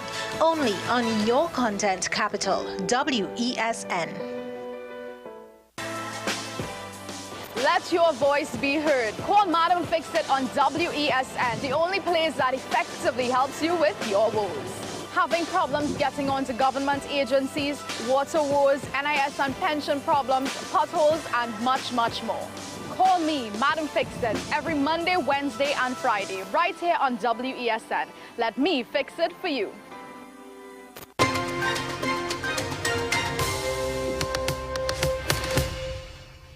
Welcome back to the discussion. This is post-budget discussion here on WESN. We're joined now by Ms. Anita Haynes. She's the deputy, the shadow minister of education in the opposition. She's the member of parliament for Tabaquite. We'll get to her moments from now, but because it's a busy night, people have different schedules. We're going to hear the closing comments from Dr.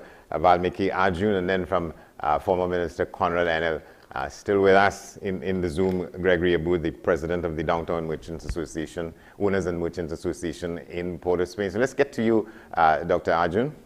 You have a minute. So you know, in finance, they say that you have to find the optimal portfolio allocation when you're investing. It's the same thing when the government is spending money. They have to find the optimal mix of state expenditure that is needed for transfers and subsidies, for the social programs, for the capital expenditure, goods and services, labor, etc.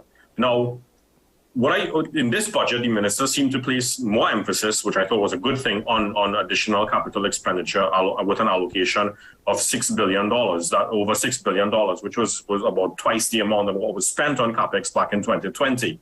Remember, infrastructure always builds productive capacity. It connects businesses and employees from one place to the next. The labor force can access jobs in other parts of the country. Businesses could get faster deliveries of their goods from suppliers, etc. There was a stronger focus of CapEx back in the 70s that led to the Point Lisa's development as state iron and the iron and steel industry, etc. But what I found was a bit strange, and I think I just need to go into the books a bit more, probably tomorrow or something, is that even though there was a bigger allocation to capital expenditure, most of the projects are repeated projects that were there since I started looking at budgets since back in 2016 or 2017 or so.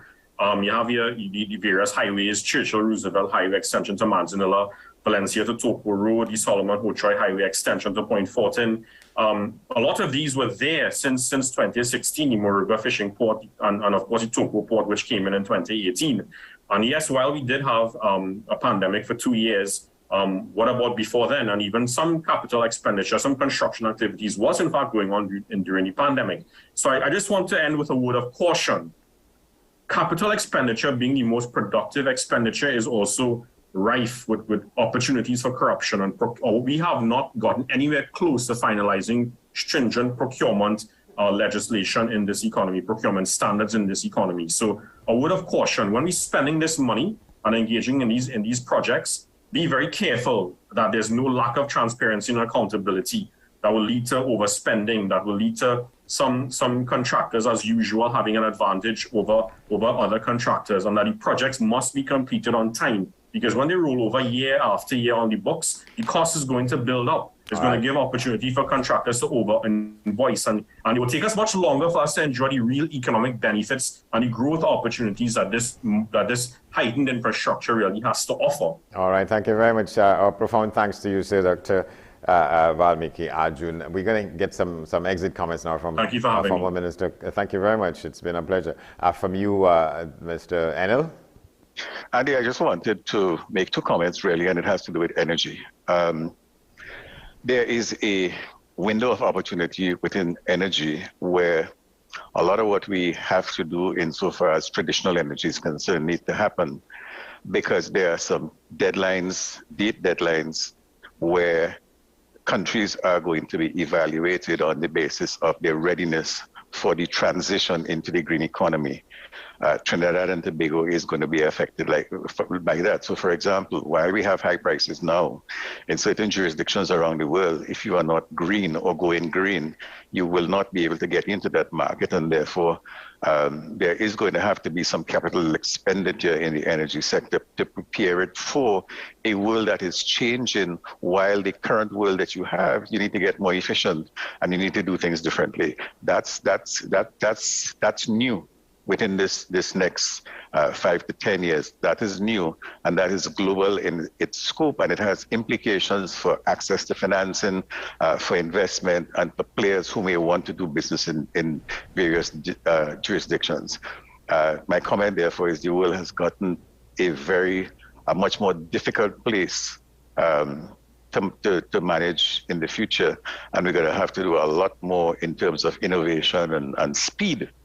Or else we will find ourselves very much not where we need to be, and that's the question that I want to share with you at this point. Thank you very much. Equally, our profound thanks to you for agreeing to join the discussion.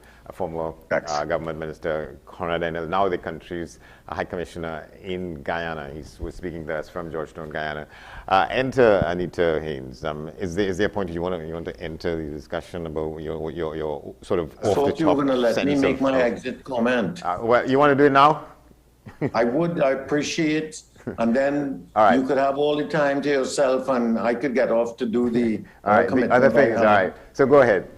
So I just wanted to say that I appreciate the contribution of everyone. Dr. Arjun's comment about capital expenditure being a two-edged sword, and the possibility that it has for, the malfeasance which we have famously experienced in all types of expenditure, spending $1 million to do $500,000 worth of work.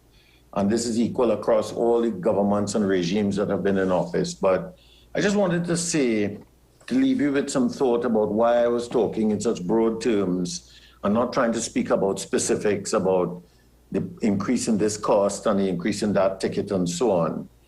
I just wanted to ask you to consider, Andy and your panelists, for the next time that we speak, or the next time that you speak, because I'm not sure when next I will have the privilege of being on your program.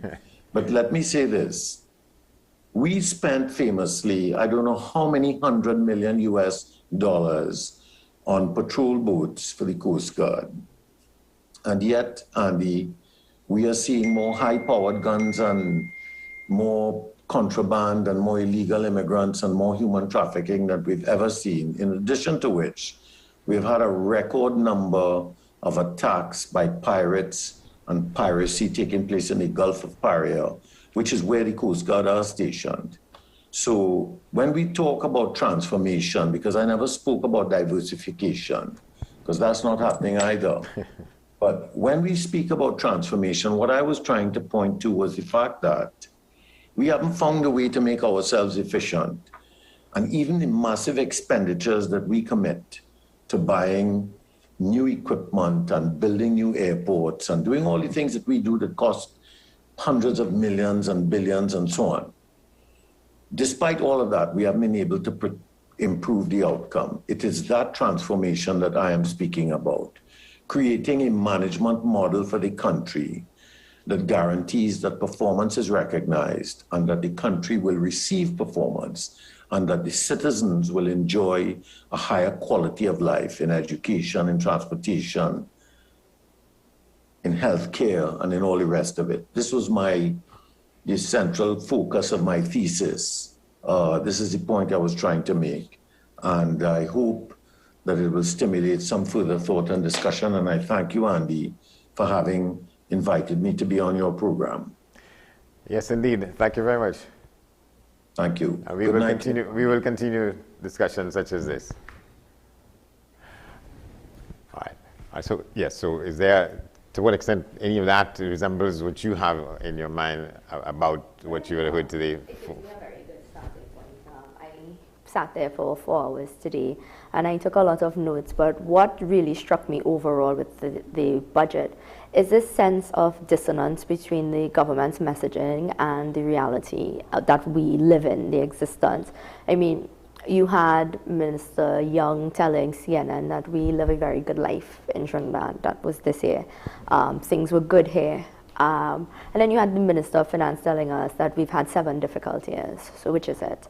Along the extent of the 4 hours, there were a lot of self-congratulatory messages for the government. We've done so well. We are doing so well. We've managed this. We've managed that. I've sat for 2 years as a member of parliament, but I've been a citizen of Trinidad and Tobago all my life. And in the last 2 years, since joining the House of Representatives and having a constituency to manage and the expectations of a lot of persons, in the context of the COVID-19 pandemic, I can tell you that a lot of that congratulations is not really deserved. I mean, you heard it from Dr. Arjun as well, which is this question of how many promises have been repeated. This is my 6th budget presentation. I did 3 in the Senate. This is the 3rd one in the House of Representatives. I can tell you that I've already spoken about the port in Togo. I've already spoken. I mean, this, and then they said today, very proudly, that they are well on their way with the feasibility study. Is it 6 years of a feasibility study, honestly? You know, and when you hear the minister talk about local government reform and say very proudly again that, you know, this idea was 2016, no way, right? The former minister, Ken Valley, may so rest in peace, discussed the very same local government reform in 1995. Like, you know where I was in 1995? Primary school. And now I'm discussing these same things, and therefore that's why I say, when I listen to Mr. Aboud and that sense that you get, that we come here year after year, we discuss the budget, we discuss these ideas, but let's face the reality. The fact is, we are getting a lot of recycled promises. We need to hold, correct, and we need to hold the government to a standard of implementation, not a standard of promises. This question of allocation versus releases is something that I've faced over time as a member of parliament. I'm going to sit there Friday, we start a debate. We have Friday, Monday, Tuesday, Wednesday, the debate will ensue. And then we'll go into the Standing Finance Committee, where you do this exercise of going through the estimates of expenditure. And when you go through that exercise, the government is telling the population, you can expect this, you can expect that, you can expect the next. And then we'll come back for the mid-year review, they'll revise all of that, they would have implemented less than 50%, and then they'll come back a year later and congratulate themselves. And so we really need to be very careful when we discuss the budget today. And the one thing you are sure about today is that fuel prices have gone up. That's the one thing you are certain it has been implemented immediately. Everything else, we are on a wait and see approach. You have to wait. Well, you have to hope that it happens. Well, I mean, and we have seen, the proof is in the pudding. Over the years, it has not been happening. There's fishing ports in Moruga. Well, we're capable of implementation. We implement the gas prices next day. Correct. Immediately, today, or now. If you're going now, new gas price. And so yes, there is certainly a capability. The increase in fuel prices is justified? Pardon? You think the increase in fuel prices is justified? Justified? In the circumstances? I think it is amazing that the minister will try to sell us today. This idea is that the increase in fuel prices will see a equal increase in the level of delivery in terms of social services, education, healthcare. That's ridiculous. That's not going to happen. It hasn't happened in the past few years. It is the same rhetoric we heard with Petrotrin, which is that the closure of Petrotrin, they said it, would lead to better roads, better healthcare. Yeah. Did it happen? It didn't. But if the prices aren't increased, what we face is that there'll be more on the subsidy and so on. No, well, they've been very excellent with telling us how bad things could have been, you know. That's the crux of the messaging is that, listen, it's bad, but it could have been worse. Yeah. It also could have been better. If you were better, it could have been better, and they're not saying that, but that's the truth. And let's just talk about, you know, well, again, these are promises, the hope for creation of an e-money system, a cashless society. And let me tell you, we in prep for the budget, my research staff and I also come from a research background, so I do a lot of this work very hands-on involved in work. The ministries, the government ministries have not been paying to host their websites, right? So when you go in, a lot of them are crashing, the links are crashed, whatever. That's what's happening right now. The Ministry of Digitization had no website when we met at the last budget. Digital governance. Correct, yes. And now you're telling us, look, we are going to transform, we are going digital. It's unrealistic. But you know why? Because they don't do the basics. They are not doing the basics. But you're telling us, imagine telling us you're going to create connectivity in communities using the digital transformation. When the fact is our communities aren't even connected with proper infrastructure. So you're talking about a digital highway and regular roads. Nothing. Again, the dissonance creates the sense in societies that we are discussing one element of something and everybody else is living in a different Trinidad and Tobago. And that's what people are seeing. You cannot tell me that you're telling us about e-payments and this is going to improve your life when I have to now go back into a constituency where persons cannot afford to take public transportation, well, not public transportation, but taxis to get to school because it's $70, $80 because that's what taxis are charging because of the state of the road network. So let us be realistic with what we're talking about. And that would be my focus as I approach the budget debate. Let us not try to rewrite reality. We live in a very real Trinidad and Tobago. People understand what we are facing. We are all living here. You cannot keep telling us things are better when we live here. We know it's not so. Camille, Pascal, you've been. And I think what I'm beginning to say, a lot of this. What I'm beginning to say is a fact, because you are telling us one thing here and then we live in something else. We live in a totally different reality. You are boasting on yourself. You are praising yourself for being able to keep us afloat, being able to thread water over the years, being able to do all these good things, but patting yourself on the back when the citizens cannot afford to send their children to school in the morning, when buses shut down because the price of gas has now gone up with immediate effect and public transportation isn't any better. And you expect us to just accept that. And it can't be that. And that's why citizens must raise their voice and say to the government, here's what we understand. You all are seeing a windfall based on the situation with Ukraine and Russia, but that really isn't transcendent to us in the citizenry. I come back to you, Tim Smith, about the prospects for increases in manufacturing, as the Minister said. So, one of the things that Dr. Arjun made, the points about the projects that we have, the capital expenditure projects, are what stimulates the economy, and therefore the importance of focusing on that when you decide how you apportion your budget. I have a question before that, which is to say, does anybody conduct, in determining what should be the project in the first place, have we conducted a cost-benefit analysis? Because if you haven't done that, you just vai. You haven't determined that this particular project is needed. These are the outcomes you expect. One isn't saying that there should be a value proposition just simply in terms of dollars and cents. But is the society benefiting? And if you don't do that, then you put in the money into the wrong project. So that's the first thing that one needs to do to ensure that you've chosen the right project for your PSIP plan. But there are other things. Excellency NL talked about that we need to keep the economy floating, as it were. We need to keep it running. That's what we don't understand, that there has to be expenditure there. Well, then, has anybody done analysis, as they are doing right now with WASA, to determine if in different parts of the civil service, in different parts of the state enterprise system, do we have the optimum number of employees for carrying out the tasks that they have to do?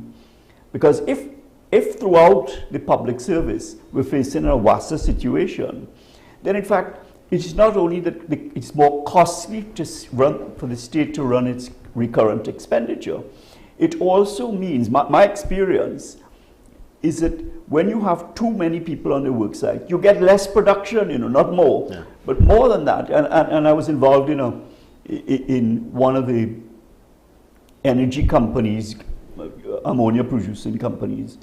And what we found is that we had twice as many employees as we ought, as was needed, as was the norm internationally. And when we reduced that to the appropriate amount, our productivity was better. Our safety record moved from 25 lost time injuries per million man hours to 0. So Trinidadians, and I had said, I must confess, look, Trinis, we're not interested in safety, we like to do it how we please. Yeah. But in fact, they demonstrated we can do equivalent to anybody anywhere in the world. Because the right system. And that's why, and therefore you need management systems. And that's why to work in the point research area, you need a passport demonstrating that you're a safe and productive worker, or else you can't go in. I'm not going to engage a subcontractor whose employees don't satisfy, because you're working in a very high, intense, dangerous, potentially area. But if we could, I think it was Mr. Motley who had suggested, we have these two different types of work ethics operating, one in the energy sector and one everywhere else. But the only reason why it's so, it's not that we're not capable of it, is that there is no management, there's no leadership, and therefore you continue to merely tread water, which is the expression I use, and therefore continue a perpetual cycle of poverty without the transformation that we need to have. Let's come back to you, Anita. Well, when we are discussing where we wish to go as a society, where do we want to end up, how do we want to, if we are acknowledging that our greatest resources are our human resources, the people of Trinidad and Tobago, we have to then kind of rethink, and we're going to be using the word transformation a lot, but I think where you're going is that we're thinking about what type of society we hope to create and what are we incentivizing. And so as you acknowledge, I shadow the education sector. So a lot of my emphasis, a lot of my focus is on the education sector. Where are the inputs? What are we doing? And you're hearing, you're seeing, they're putting in these programs. But the passes that we got this year and the messaging coming from the government this year tells me that what you're hoping to see, we won't see, because they're saying let's get our students to the base level pass mark, and that's sufficient. And so if you just attain whatever is the basic level entry into the government workforce, that is what we're seeing in 2022. That was messaging from the government. That's not me paraphrasing at all, right? And so what society are we creating? So looking into this budget, if we just look at today and we analyze based on today and not on what has been happening for the past few months, you won't really get a true picture of where we're going as a country.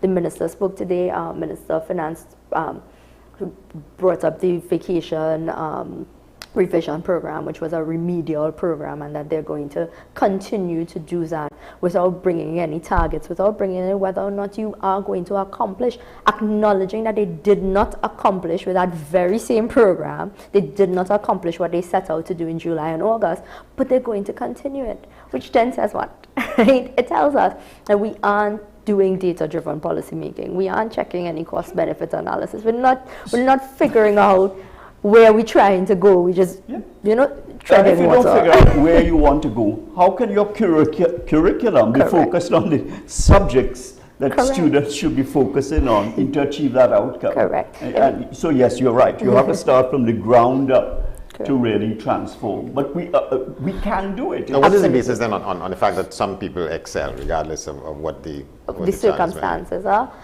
Well, you will always have personality traits, etc., but you can also create an environment for excellence. I mean, there are places, even when we were discussing the curriculum, we were discussing how your approach is to the school system, and you get this kind of question of why are some schools doing better and some schools not doing as well. And so instead of using the schools that are doing well as a model and implementing it across the schools so that you can raise the standard, you try to find this question of, is equity raising everybody to a good standard or lowering everyone to some sort of mediocre standard? And that's the kinds of conversations that we keep having.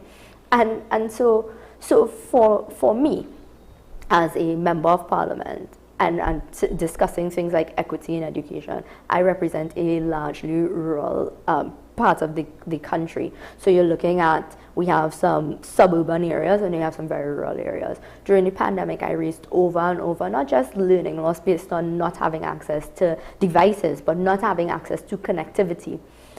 You come out of the pandemic and you're back to face-to-face learning, and we still have a connectivity issue, which is why I raise the infrastructural issues, which is why you see me all the time talking about things like the road network. So if you don't have basic connectivity, as you can't flow easily as a society on an island, right, on a small space, we're facing these difficulties. When you talk about these lofty goals, when you're not fixing basic problems, it creates a sense of are you kidding? Make it make sense. It doesn't make any sense, you know? All right, hold your point. I see we joined now by political scientist Dr. Bishnu Raghunath. Good to have you, sir.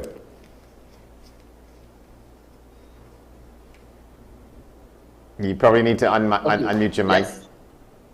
Thank you for having me. Yes. So, as a political scientist, what's your number one takeaway from the 4 hours and 5 minutes that we got this afternoon? Well, as some people would say, some people would say that they were trying not to fall asleep on what was being said, but beyond that, I think people were more concerned as to what were going to be the fiscal package that was going to impact directly on them.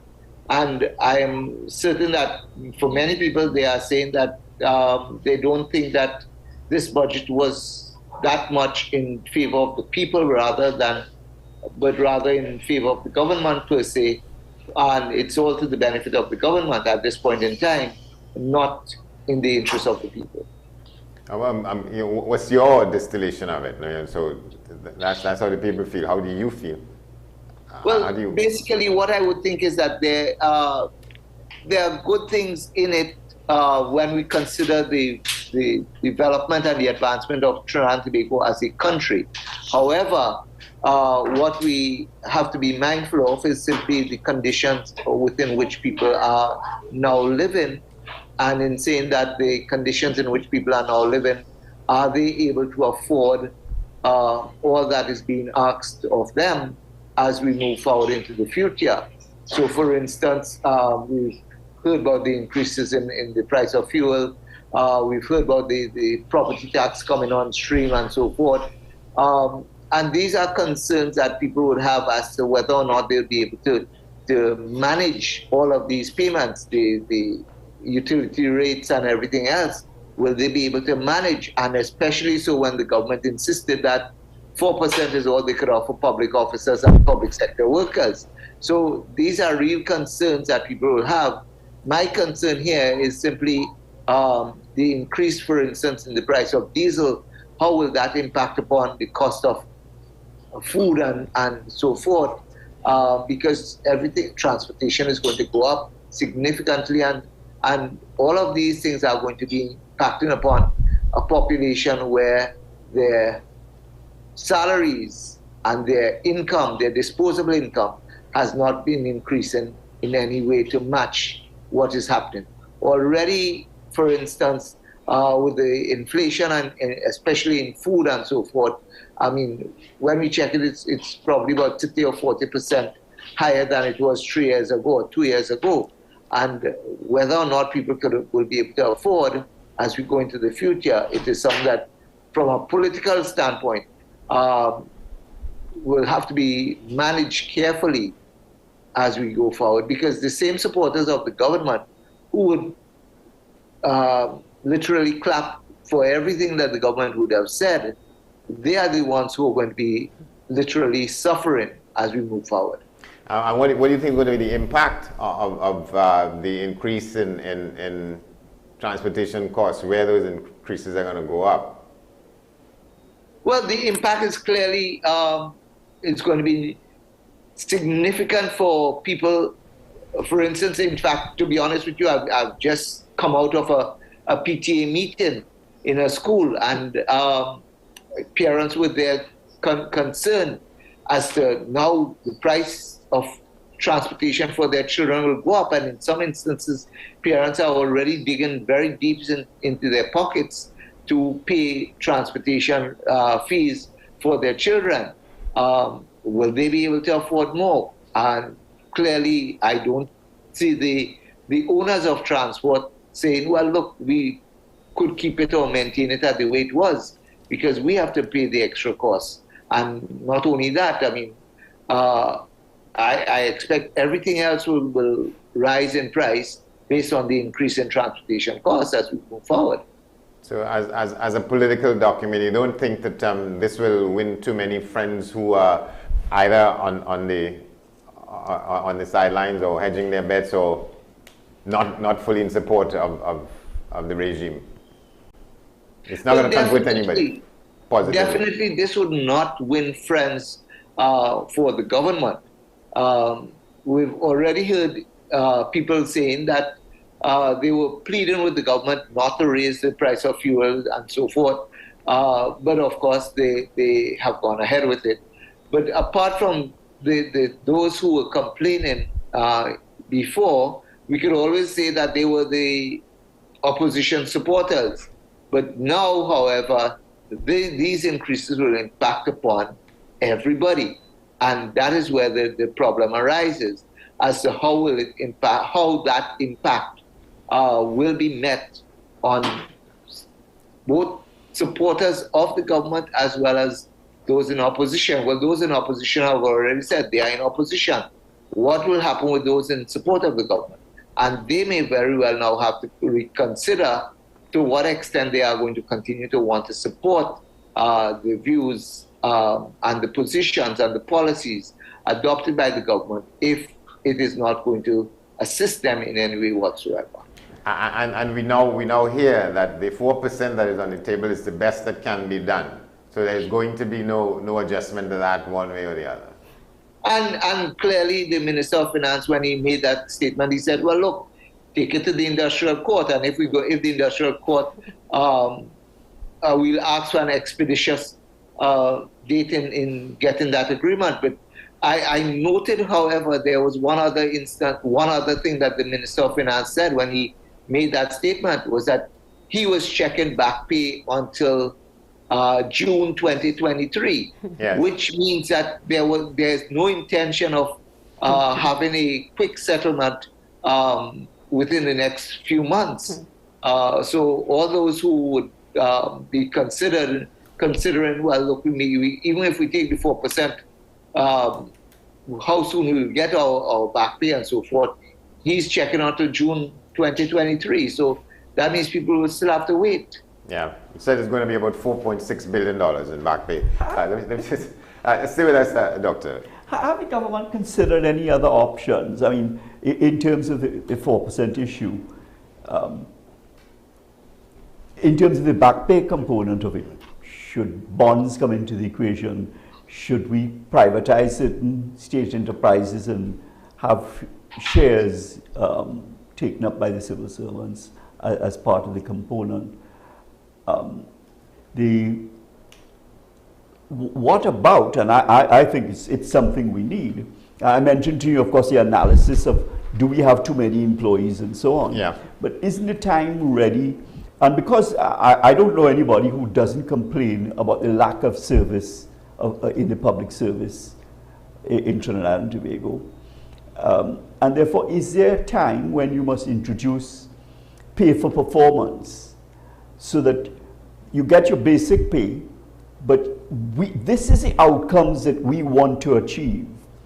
And you can look at it in the context of the wider issues. You know, you want housing to go up and poverty levels to go down, inflation to go down, GDP to go up, whatever components you want, but also specific outcomes as they relate to each ministry.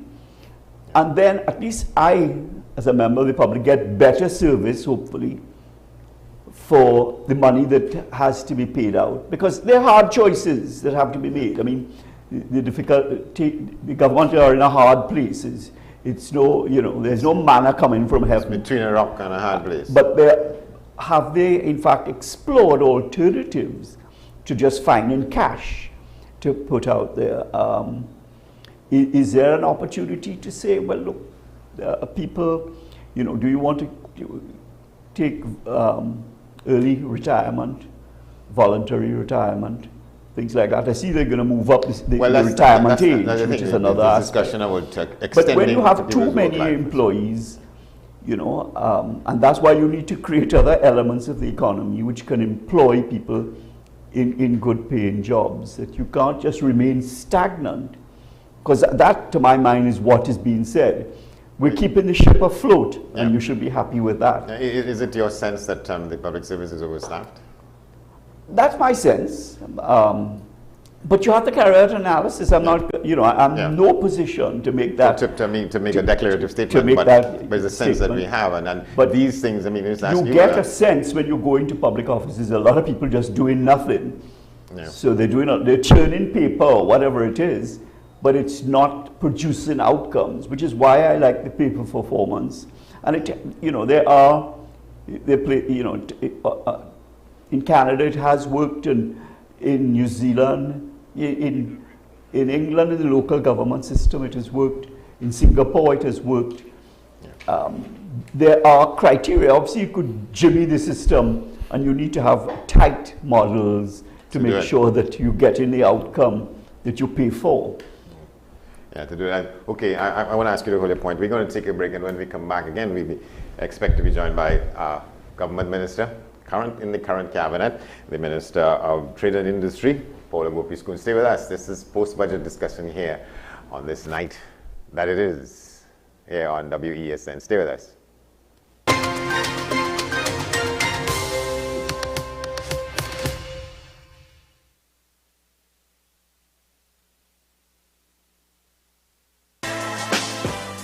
Let your voice be heard. Call Madam Fix It on WESN, the only place that effectively helps you with your woes. Having problems getting onto government agencies, water woes, NIS and pension problems, potholes, and much, much more.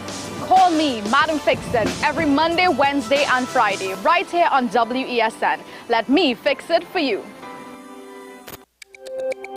Every word, every line, every paragraph depicts a real moment in someone's life.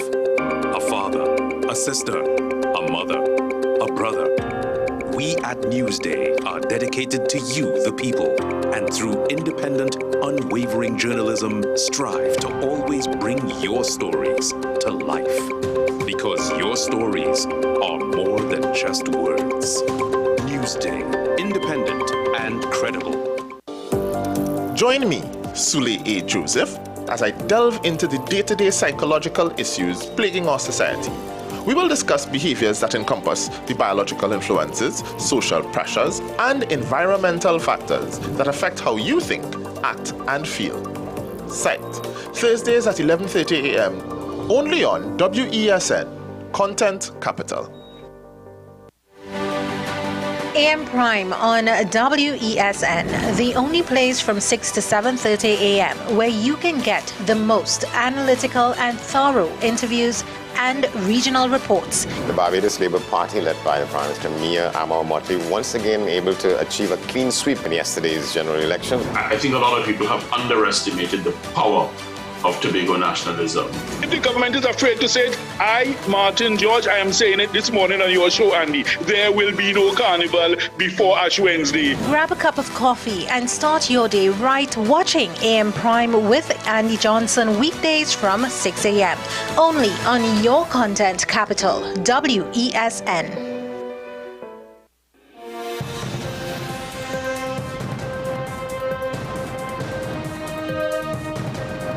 Seven is out. All day is in. WESN News on the hour.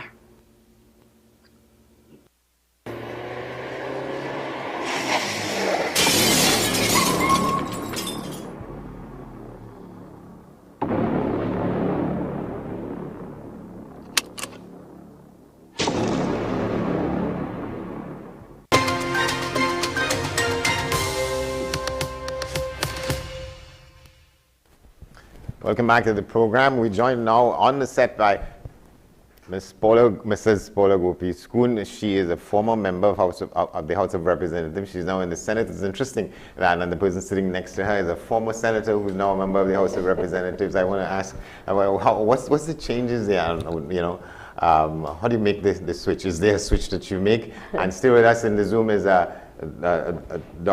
Vishnu Raghunath. But good to see you. Welcome to Thank you very much. Happy to be here. I'm sorry I'm late. Well, you came in a good time.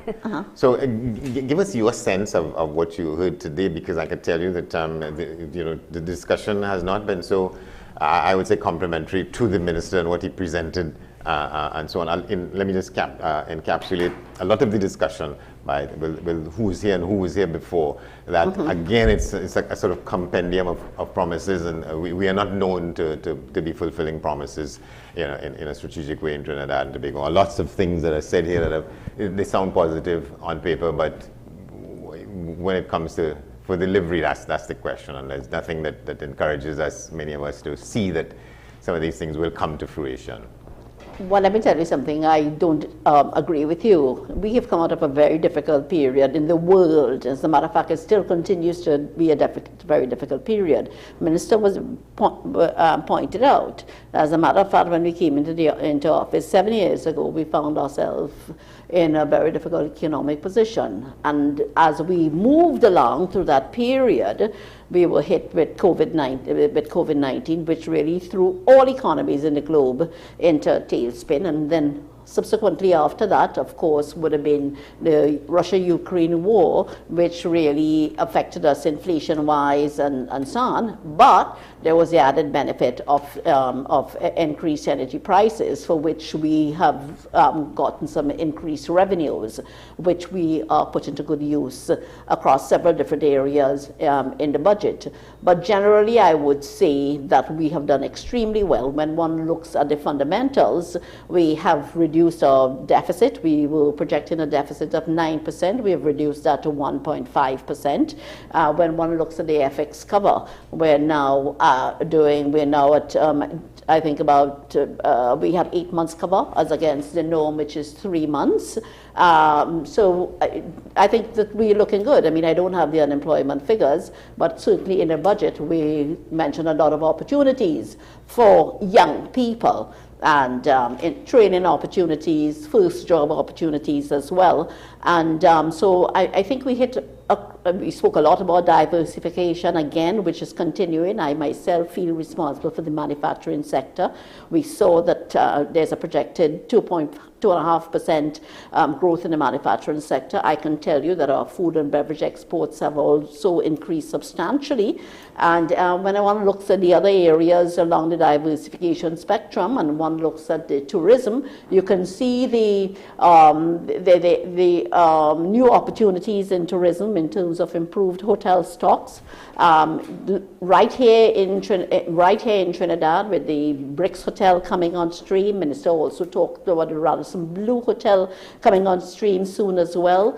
In Tobago, you would have had the Comforting Suites adding as Comforting Hotel adding some 70 rooms, and of course, looking into 2025, there's the Rocky Point Hotel. I can tell you, even where the Ministry of Trade and Industry through ETEC is responsible for the Matadina Hotel, we've just done an expression of interest and to find a new investor, a new operator. And so again, we're looking at improving the room stock on the island of Tobago. So looking at tourism, the minister also spoke about increased cruise ship arrivals.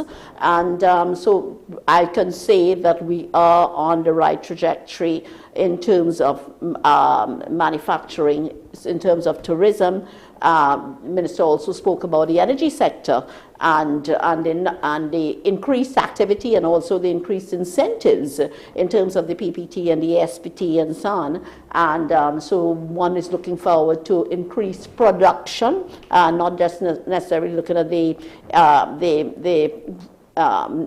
increased prices, which we at this time in both oil and gas, but in terms of increasing our production levels, the incentives are there in terms of the PPT and the SPT and so on. So I think overall, I think there is quite a lot to look forward to. There's been also quite some opportunities for training and new entrants for young people in terms of apprenticeship programs. The Minister spoke about an expanded apprenticeship program. I can tell you even within the manufacturing sector we are taking in a 5-year period some 320 persons into the manufacturing sector, into the wood sector, wood furniture sector again. There's additional 50. So across the board, I can tell you within the Ministry of Trade as well, in the business process outsourcing industry, we have been able to bring in about 5 new investors during this last fiscal, and it means again job creation at the entry level for those persons just leaving school, for thousands and thousands of persons. Yeah, how do you respond to the responses that we've had over the course of the discussion in the last hour and a half, that in a lot of cases, probably what seems to be positive are statements of intent, but we have a culture in the country, particularly from the governance platform, that it takes forever to get from statement of intent to completion. As somebody was talking so about. You're talking about implementation. We need a Ministry of Implementation or an agency for No, but I can tell you within the Ministry of Trade and Industry, with the focus on manufacturing, I just gave you the numbers. There will be a 2.5% increase activity, increase exports as well. I told you about the room stock. I told you about the BDOs, the BPOs, the business process outsourcing. There needs to be greater focus. But in this budget as well, Minister took the time to talk a lot about institutional strengthening. The Trinidad and Tobago Revenue Authority, the Trinidad and Tobago, the Special Economic Zones Authority, for which we are progressing and which will add particular incentives for particular sectors and to replace the old free zone regime. He talked about the Gambling Commission. Trade and Investment Promotion Agency. The Trade and Investment Promotion Agency, collapsing the Export TT, Invest TT, Creative TT, so we have a more focused trade and promotion agency that will, again, on sales and marketing, both of inward investment and exports. Ever so often, one has to focus on your institutional fixes. Even with the HDC, he has talked about this three-prong approach. I want to get to that in a moment, because why does it require breaking up the HDC into 3 different parts to do what the HDC can do? But if you have not been achieving what you need to achieve, then you have to look. You have to find a different way, and you have to look at it. And in this case, the areas to focus on would be on your construction. I'm not using the terms that he may have used. The construction of new homes, because the demand is there. Certainly, again, on the sales and on the maintenance, and the management and maintenance, the asset management and the maintenance as well. All right, let me ask Tim Palmer-Smith to weigh in on some of what the minister is saying. What I would like to hear from the minister is, in order to attract more business, I understand you said, you've improved in certain areas. What have we been doing about the ease of doing business? And where do we, let's say a year from now, have you a projected ranking that you expect to achieve? But you know that there's no ranking now as it is. The last ranking would have been in 2019 because the World Bank found several issues with the whole system. But it is across the board responsibility. It's not just about the Ministry of Trade and Industry. People have come to say, I want better service across the board. Sure. And we have made considerable strides, for instance, with the developed TT, where all of Trinidad, and we're now in Tobago, it's now an online system. We are now, for instance, it's an online system. So if you're doing, if you're applying for the outline permission, you go on, and in less than 3 months, you would have your outline permission electronically without having to move anywhere. And so that's one of the major programs that we've done. We are now doing an enhancement of the single electronic window, which, as you know, carries 46 e-government services.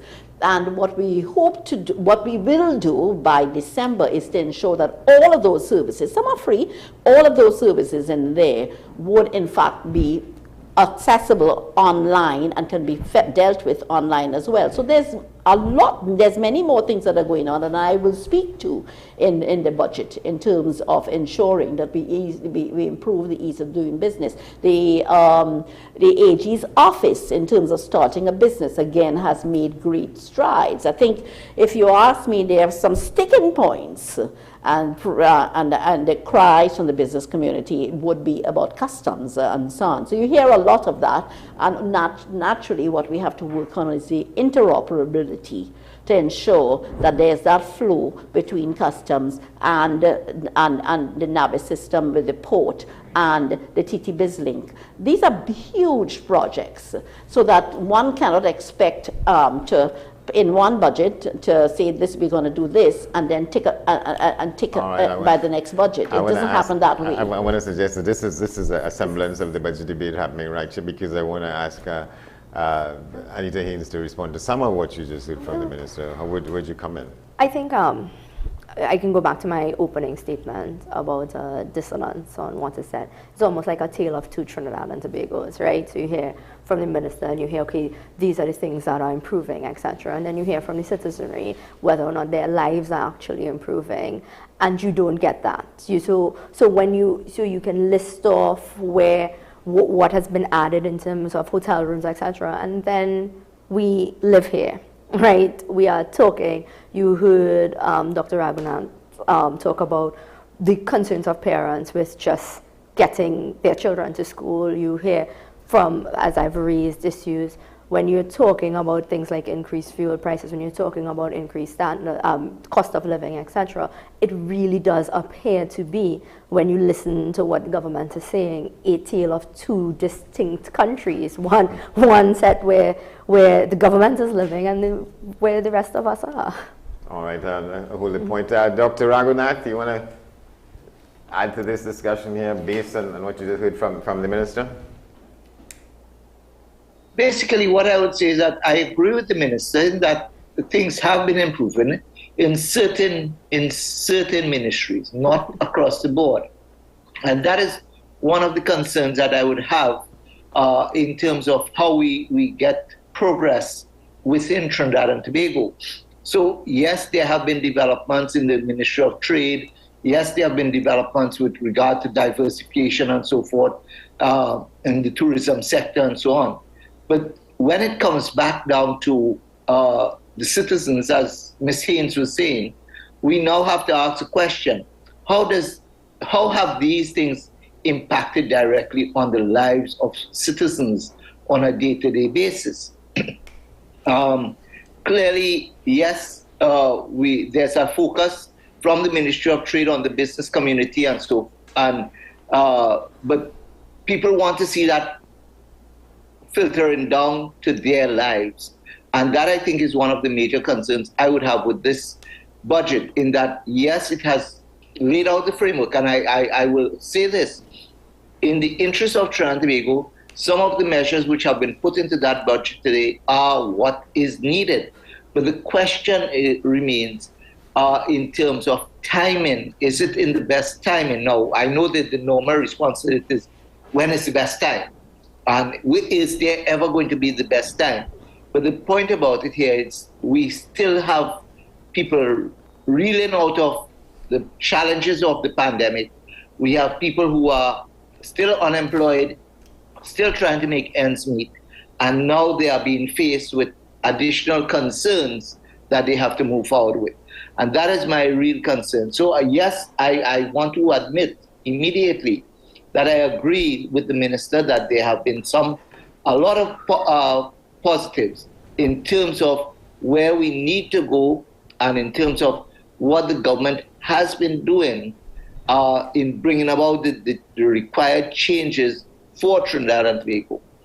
But there's that other side of it, where we have to look at the human dimension, the people dimension, and the people on the ground, and that is what my concern would be as we move forward. Minister? Yeah, no, I'm thank you for you recognizing that there are, in fact, ministries that are working and that they have been, you can see the progress that is being made. But yes, there's the added concern for those, particularly at the lower end of the spectrum. So what do we do in a case like that? Now, number one, a government has to act, the government has to be fiscally responsible. And we've been talking year after year about these subsidies and transfers, and therefore the price of gas has gone up somewhat, $1 on premium and also on kerosene, 50% on diesel. $1 on, but you have to remember that we are still carrying a heavy subsidy with regard to gas, and you are not looking as well as the other subsidies that we're carrying in CDAP, in the health sector, in the energy, in the education sector as well, in electricity, in water, so that the government is still, this is just a little dent, but we have to act responsibly. And why? Because there's no set of surplus money around there. We are treating as we can by acting responsibly, and at the same time, in some way, seeking to alleviate the pressure that will come. Let's say if we look at fuel prices at the lowest levels. So we're saying, let's give those persons who are dependent on the state via social support programs, let's give them this one-off $1,000 support, which will help. Let's also ensure that those persons who are now earning $7,500 a month, you will pay no taxes, which gives them a little bit more disposable income every month, and every dollar counts. You're talking about an additional $125 per month over the year, and so on. So there are ways that we have compensated, but one still has to look at the level of subsidies that this government continues to support this country with. I just want to balance of possibilities, no how you weigh them. What would be a responsible government move here, right? Is if you're talking about decreasing the fuel subsidy, thereby increasing fuel prices. If there was an equal discussion in terms of improving our public transportation network. You see, if you had that, because you hear the comparison, you hear this is how much you pay for gas in the US, and then you don't hear about that public transportation is a viable option. It isn't in Trinidad. But I disagree with you. Well, you may disagree, but in my constituency of Tabaquite, I am absolutely sure that there are several areas that there are no public transportation availability. And if there is, it ends at 5:30, 6 o'clock, so that if you are coming from Port of Spain and you have to get a bus in Chaguana, so you have to get a bus in San Fernando, to head into Tabaquite, to head to Rio Claro, or head to Mayaro, you are not going to make it based on the traffic situation. You will not make it. And so therefore and so when you raise issues like this and you talk about it is a responsible government, people will feel, I mean, I've raised the public transportation issue on several occasions. It's a question of national security. If you had a proper functioning public transportation system, we wouldn't have the conversations we're having on PH drivers and whatnot, which we saw at the beginning of 2021. If we had, and so therefore, if you contextualize doing the responsible thing with fuel prices, with doing another responsible and competent thing from a governance and policy perspective, saying, listen, well, let us improve our public transportation network, and therefore that's how you reduce the number of cars on the road, and that's how you get this property, and you don't have it. So you have an issue with the increase in the fuel prices and the reduction in the subsidies. Do you think other things should happen around that? I do have an issue because, like Dr. Rabinath, I think there is a question of timing, and there is a question on what does it mean for a household, and that you can sit here and tell me an additional $125, every dollar helps, $125 is really in some person's passage. I think we all want to be very realistic about what we have come through in the last few years and what the world is going through in terms of inflation and so on. So Trinidad and Tobago is not acting in isolation. And when we talk about these fuel prices, and you said you don't want to compare, but you can't help but to compare.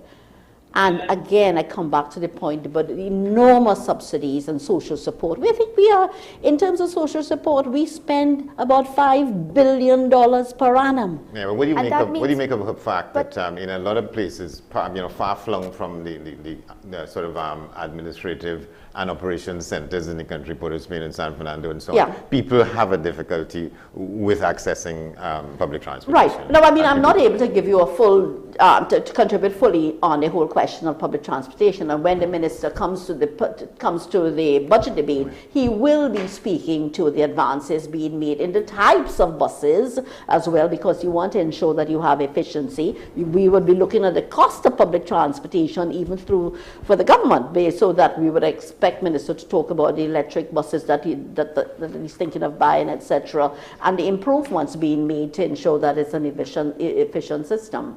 So I think you can wait to hear more about that. I wouldn't want us to go into a full-fledged debate on the transportation services in Trinidad and Tobago, because the minister will address it. All right, Tim. One of the things that worries me is that I think a great impediment to transformation of Trinidad and Tobago is in fact the level of violence, the level of crime, the level of corruption. And one of the things that appears to be driving this is the number of guns that are coming in from outside. I don't know, what measures are being taken to limit that or reduce it, or that it should go down to zero. Whatever it is, it's not working. It's not having an impact at all. No. So well, there are things. I heard the Commissioner of Police say that it's coming through the ports, through in other words, legitimate ports, legitimate means in containers.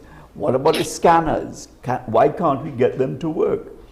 But why not? For instance, of course, the Coast Guard, I've given up on them. I don't know if anybody else. I mean, we hear about buying this and buying the other. They seem to be absolutely non-functional. But I can tell you, if we had those OPVs, our situation in terms of the control of the borders would have been a lot better. I don't believe you. A lot better. I can tell you. These are OPVs that can stay on for 30 days at a time. That's what we need. If we're not doing with the Coast Guard we have right now anything, including the question of... You can't compare what the capacity and capability of a Coast Guard vessel with the OPV. I'm coming to that issue, but we can't even tackle the question of fishermen and pirates or anything like that with the Coast Guard. They are practically non-existent. No, they might as well not be there. In parts of the country, Madam Minister, in Cali Bay and that area around there, every week there's an issue about fishermen being set upon by people. The answer to the guns really requires what Mr. Pandey referred to some time ago, years ago, that we need to have a shipwrighter agreement. Our Coast Guard will not do. Our society is too small. Everybody knows somebody who knows somebody else, and the Coast Guard get a telephone call and say, back off that vessel. I have heard that talk, if you haven't. But having a shipwrighter agreement, allowing international vessels to come in and stop vessels that are suspect of carrying guns or drugs, or whatever it is. I think it was approached and there was a political pushback. Oh, there was an agreement. The political putback is our sovereignty was going to end. That's what it said. In fact, what Mr. Pandey said, look back at his speeches, you know what? You talking about sovereignty? Well, just now, guess who will be the sovereigns? The drug lords. If that's what you want, exchange your sovereignty for the sovereignty from drug lords. All right, okay. So can you get you in on this, Dr. Raghunath, the politics of some of these things, of implementation or the absence of implementation and effective decision-making in some respects, as we've been hearing here? Clearly, the politics of implementation is always critical when we looking at how things are being implemented. And And while I hear the minister saying that, look, yes, we have to balance, we have to find some equity in how we distribute the income and look at the other subsidies and so on, there's always that concern as to whether or not we are doing it the right way. And when I say the right way, with minimizing the level of inefficiency and ineffectiveness, and also minimizing the corruption. Now, when I say corruption here, yes, there's grand corruption, but there's also a lot of petty corruption that we have to deal with. And we are not dealing with those things at that level. And this is where I am concerned about the small man on the street at the lower end, because they too have now to pay the cost of paying a bribe for this or paying a bribe for that to get it done. Minister talked about getting approvals and so forth within a matter of 3 months. I could tell you that I know people who have submitted building plans to WASA for 2 years now or 3 years now, and they have gotten all the other approvals, but they're not getting it from WASA. And the question is why? They have not even heard from WASA. And I'm just using that as one example to illustrate that somebody is looking to have their hands greased in order that they get these things done. And who is paying the cost for all of these things? And this is where my concern really has to be when we're talking about implementation, when we're talking about dealing with the real issues in the society. The issue of crime, I mean, people are living in fear. And I know that we cannot hold the police totally accountable, but I mean, for instance, I heard when I read where the police commissioner said we should do lie detector tests with customs officers. But should customs officers? I mean, is that where the problem lies, or is it elsewhere that we have to deal with everybody and even some of the officers in the police service? So those are the concerns. I mean, Mr. Timothy Hamel-Smith now made reference to the point that somebody calls somebody senior and tell them back off, and they have no other choice but to back off. And those are the kinds of concerns now where we have that divide between those who have that power to make a telephone call as opposed to those who don't have that power, but those at the bottom there having to pay the additional price. All right, thank you very much. Hold the point. Let's come back to the Minister. How does the political administration address some of these things? Let's take the issue of guns and so on coming into the country, and the police service, the performance of the police service. What's the challenge in addressing some of those things from the administration? It's difficult for me to answer that because, as you know, those matters are for the National Security Council. Whilst government is fully responsible, the direction really comes at the level of the National Security Council headed by the Honourable Prime Minister. And what I can say is that there's continual effort to give the police and the prisons, the national security arms, the resources that they need. There's intense collaboration that takes place quite often in terms of shifting the necessary policies and so on. There is an absolute need, and all of us would agree to that, that there should be, to get the guns off the streets and out of the round hands. And I mean, and we talked, and the minister today talked about restricting the use of firearms for private citizens as well, and the ownership, limiting the ownership of assault weapons and ammunition and so on. So he spoke about those things today and the necessary amendments that are required. But again, I think that when one looks at the quantum given to the Ministry of National Security and to the police service, quantum of funds that are made available to them is to ensure that everything that is required is in fact given. And I think the other arm of it will be the policy and the constant review and policy making as it relates to crime, dealing with it as it happens, because it's a challenge. Let us not deny that. It is a challenging time for us, but I can give you the assurance that government takes this matter quite seriously, and it is at the level of the Prime Minister, who is head of the National Security Council. Just one other question on what was said about the situation regarding the operations of WASA, and you believe that the transformation plan for WASA will address some of these things that they can Absolutely, and it has to do with the leadership as well. And I'm quite satisfied that with the current minister, the current chairman, as well as WASA, and the right policy that's in place. The minister will go, we have approved the policy at the level of cabinet for the transformation of WASA, and I'm sure that the Minister of Public Utilities will be giving us the details in the budget as well. We have gone through it thoroughly, and we believe that it's a policy that is workable, and that we have to be very focused on the transformation. It is an approved policy.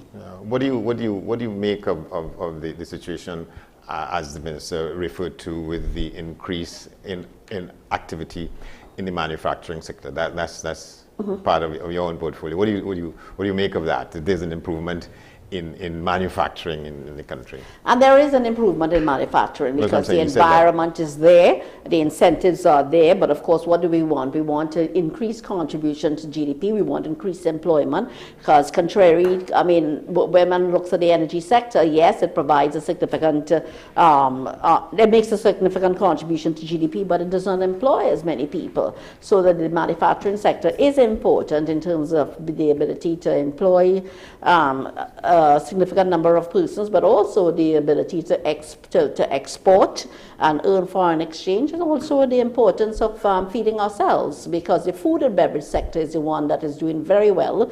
You would find that there has been a 28% increase in our exports of food and beverage. Food and beverages. What we need to do is to focus on I would say, full production processes. In other words, using inputs into our manufacturing that are available in Trinidad and Tobago. So in other words, less dependency on the inputs from extra-regional sources. So when one looks at agro-processing, which is a subsector in the manufacturing sector, we want to make sure that there is the support in primary production.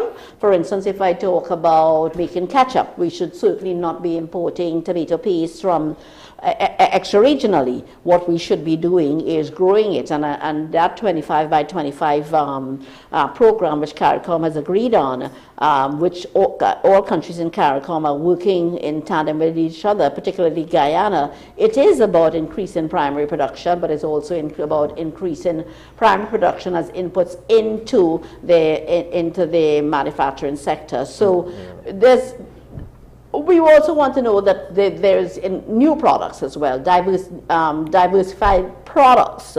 So and of course you're looking at higher value manufacturing, not just light manufacturing. And so that let's say with the new Special Economic Zones Authority, there would be incentives attached to higher value manufacturing, which is what we want to attract, which is manufacturing with greater amounts of technology, robotics, artificial intelligence, etc., all built into it. That's the kind of investments that we want to attract into Trinidad and Tobago. So not moving away, but we do want to see an extended manufacturing sector, not just light, but heavy manufacturing as well. All right, Anita, I wanted to ask you about what you heard about the proposals for transforming, if you want to call it transforming, is it the education sector with making better use of the resources that are there and reforming what was GATE to provide more opportunities for... Well, those words were certainly used, but none of those things are actually happening, right? So, but I just want to use the minister's example about agro-processing, just so that I can make the point on the dissonance, right? In 2015, the incoming government would have met a processing plant in Brothers Road that exists within my constituency. Subsequent to that, you heard everything about, the previous administration, they didn't bring it into production, right? 7 years later, you could have brought it into production. Surrounding that processing plant, you have Tabak farmers, that's in Tabakit, you have Tortuga, you have Grand Couva, you have Lightbourne, so significant farming communities surrounding this production house. It's located in Central. It therefore means it can bring into production southern farmers, central farmers, easy access.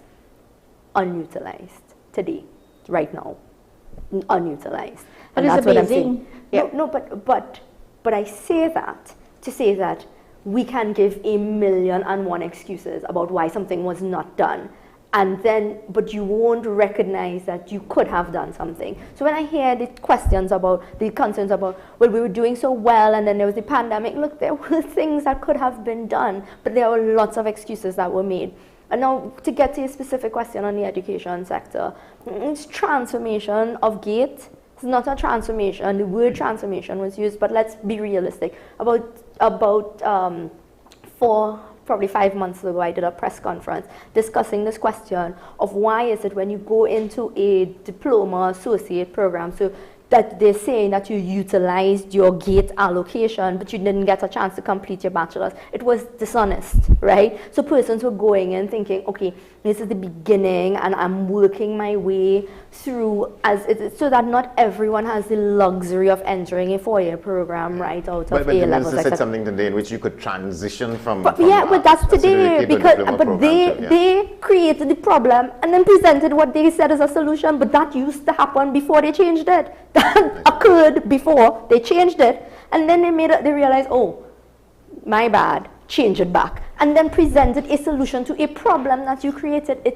That's what I mean when I say no. But I think the minister kind of creative accounting, because what you're saying is that what has been reverted is something that we're being reverted to. Correct, and so therefore, persons who were prior to the changes to GATE in 2017, I believe, because I was already in the Senate, when we said, listen, you're making these cuts to education, you're making these changes to GATE, because you remember they removed persons over 50, you can't access GATE, you can't, and then they said you have one program, you were allowed one program, and I said it then, I said, yes, while you're doing that, let's look at how the persons, how they engage with the tertiary sector is very different. I had the luxury of going from my A-level class into a 4-year program. Some persons can't do that because they have to work, they have to do X, Y, and Z, they have to do things part-time. They create a problem. They said they're creating a solution. All right, you want to... I just one more thing there. And so you heard again today that GATE is going to be used in conjunction with the development program of Trinidad and Tobago. That also does not occur. There is no incentivizing specific programs within the education sector. There's nothing like that. So you use the words, it does not happen in reality. That is the dissonance that I keep talking about. All right, Minister, you're going to get... Yeah, I was going to say, what I was going to say is that I think the minister is not keeping in mind the economic realities of the last 7 years. Not keeping in mind the economic realities. And I think when MPs want to speak about things within their constituency that have gone wrong or so, I would like to think that there would be representation, because MPs have a way of coming at it when it's a budget. You haven't done this, you haven't done that, you haven't done this. But I don't know that they have ever come. I would like to do this. This is what I'm putting forward for my community, etc. I don't know that the representation is there from the opposition. The opposition is there to complain. The opposition is there to complain, but they do not represent their constituents. So hearing this at a time of the budget, well, you haven't done this, you haven't done that, I would like to have heard from you during the term, this is what my constituents need. But if you raised it, you understand? If you raised it in 3 consecutive budgets, if you raised it in 3 consecutive budgets, is it that in order for the government to implement something that they've acknowledged that we have to literally run you down? Because that's what you're saying. Because if you raised it in the budget, it's not that we have a conversation in the budget and then everybody shelves everything and then we wait till the next budget. If I raise something in our budget in 2017, 2018, 2019, one would assume that a responsible government is taking some note and therefore implementing some of the concerns. Right, I want to make one point. Go ahead. I'll tell you, I'm the Minister of Trade and Industry, right? And of course, I'm responsible for manufacturing and a lot of subsectors within there. So you're talking about with the furniture and agro-processing, etc. I am yet to have a member of the opposition who is representing a community of micro enterprises, etc., ever say, Minister, I would like to see you. There's a project that I want done within my constituency. I am yet, in the 7 years that I've been back in office, that anybody, any member of the opposition has made any representation for any particular project in terms of manufacturing. So that's what you mean when you say they don't represent in that sense? They don't represent. They complain. You know they the don't thing is represent. that I have had conversations with the Minister of Agriculture, conversations with the Minister of Tourism. There have been a number of conversations. I advocate very publicly. So again, that's what I'm saying.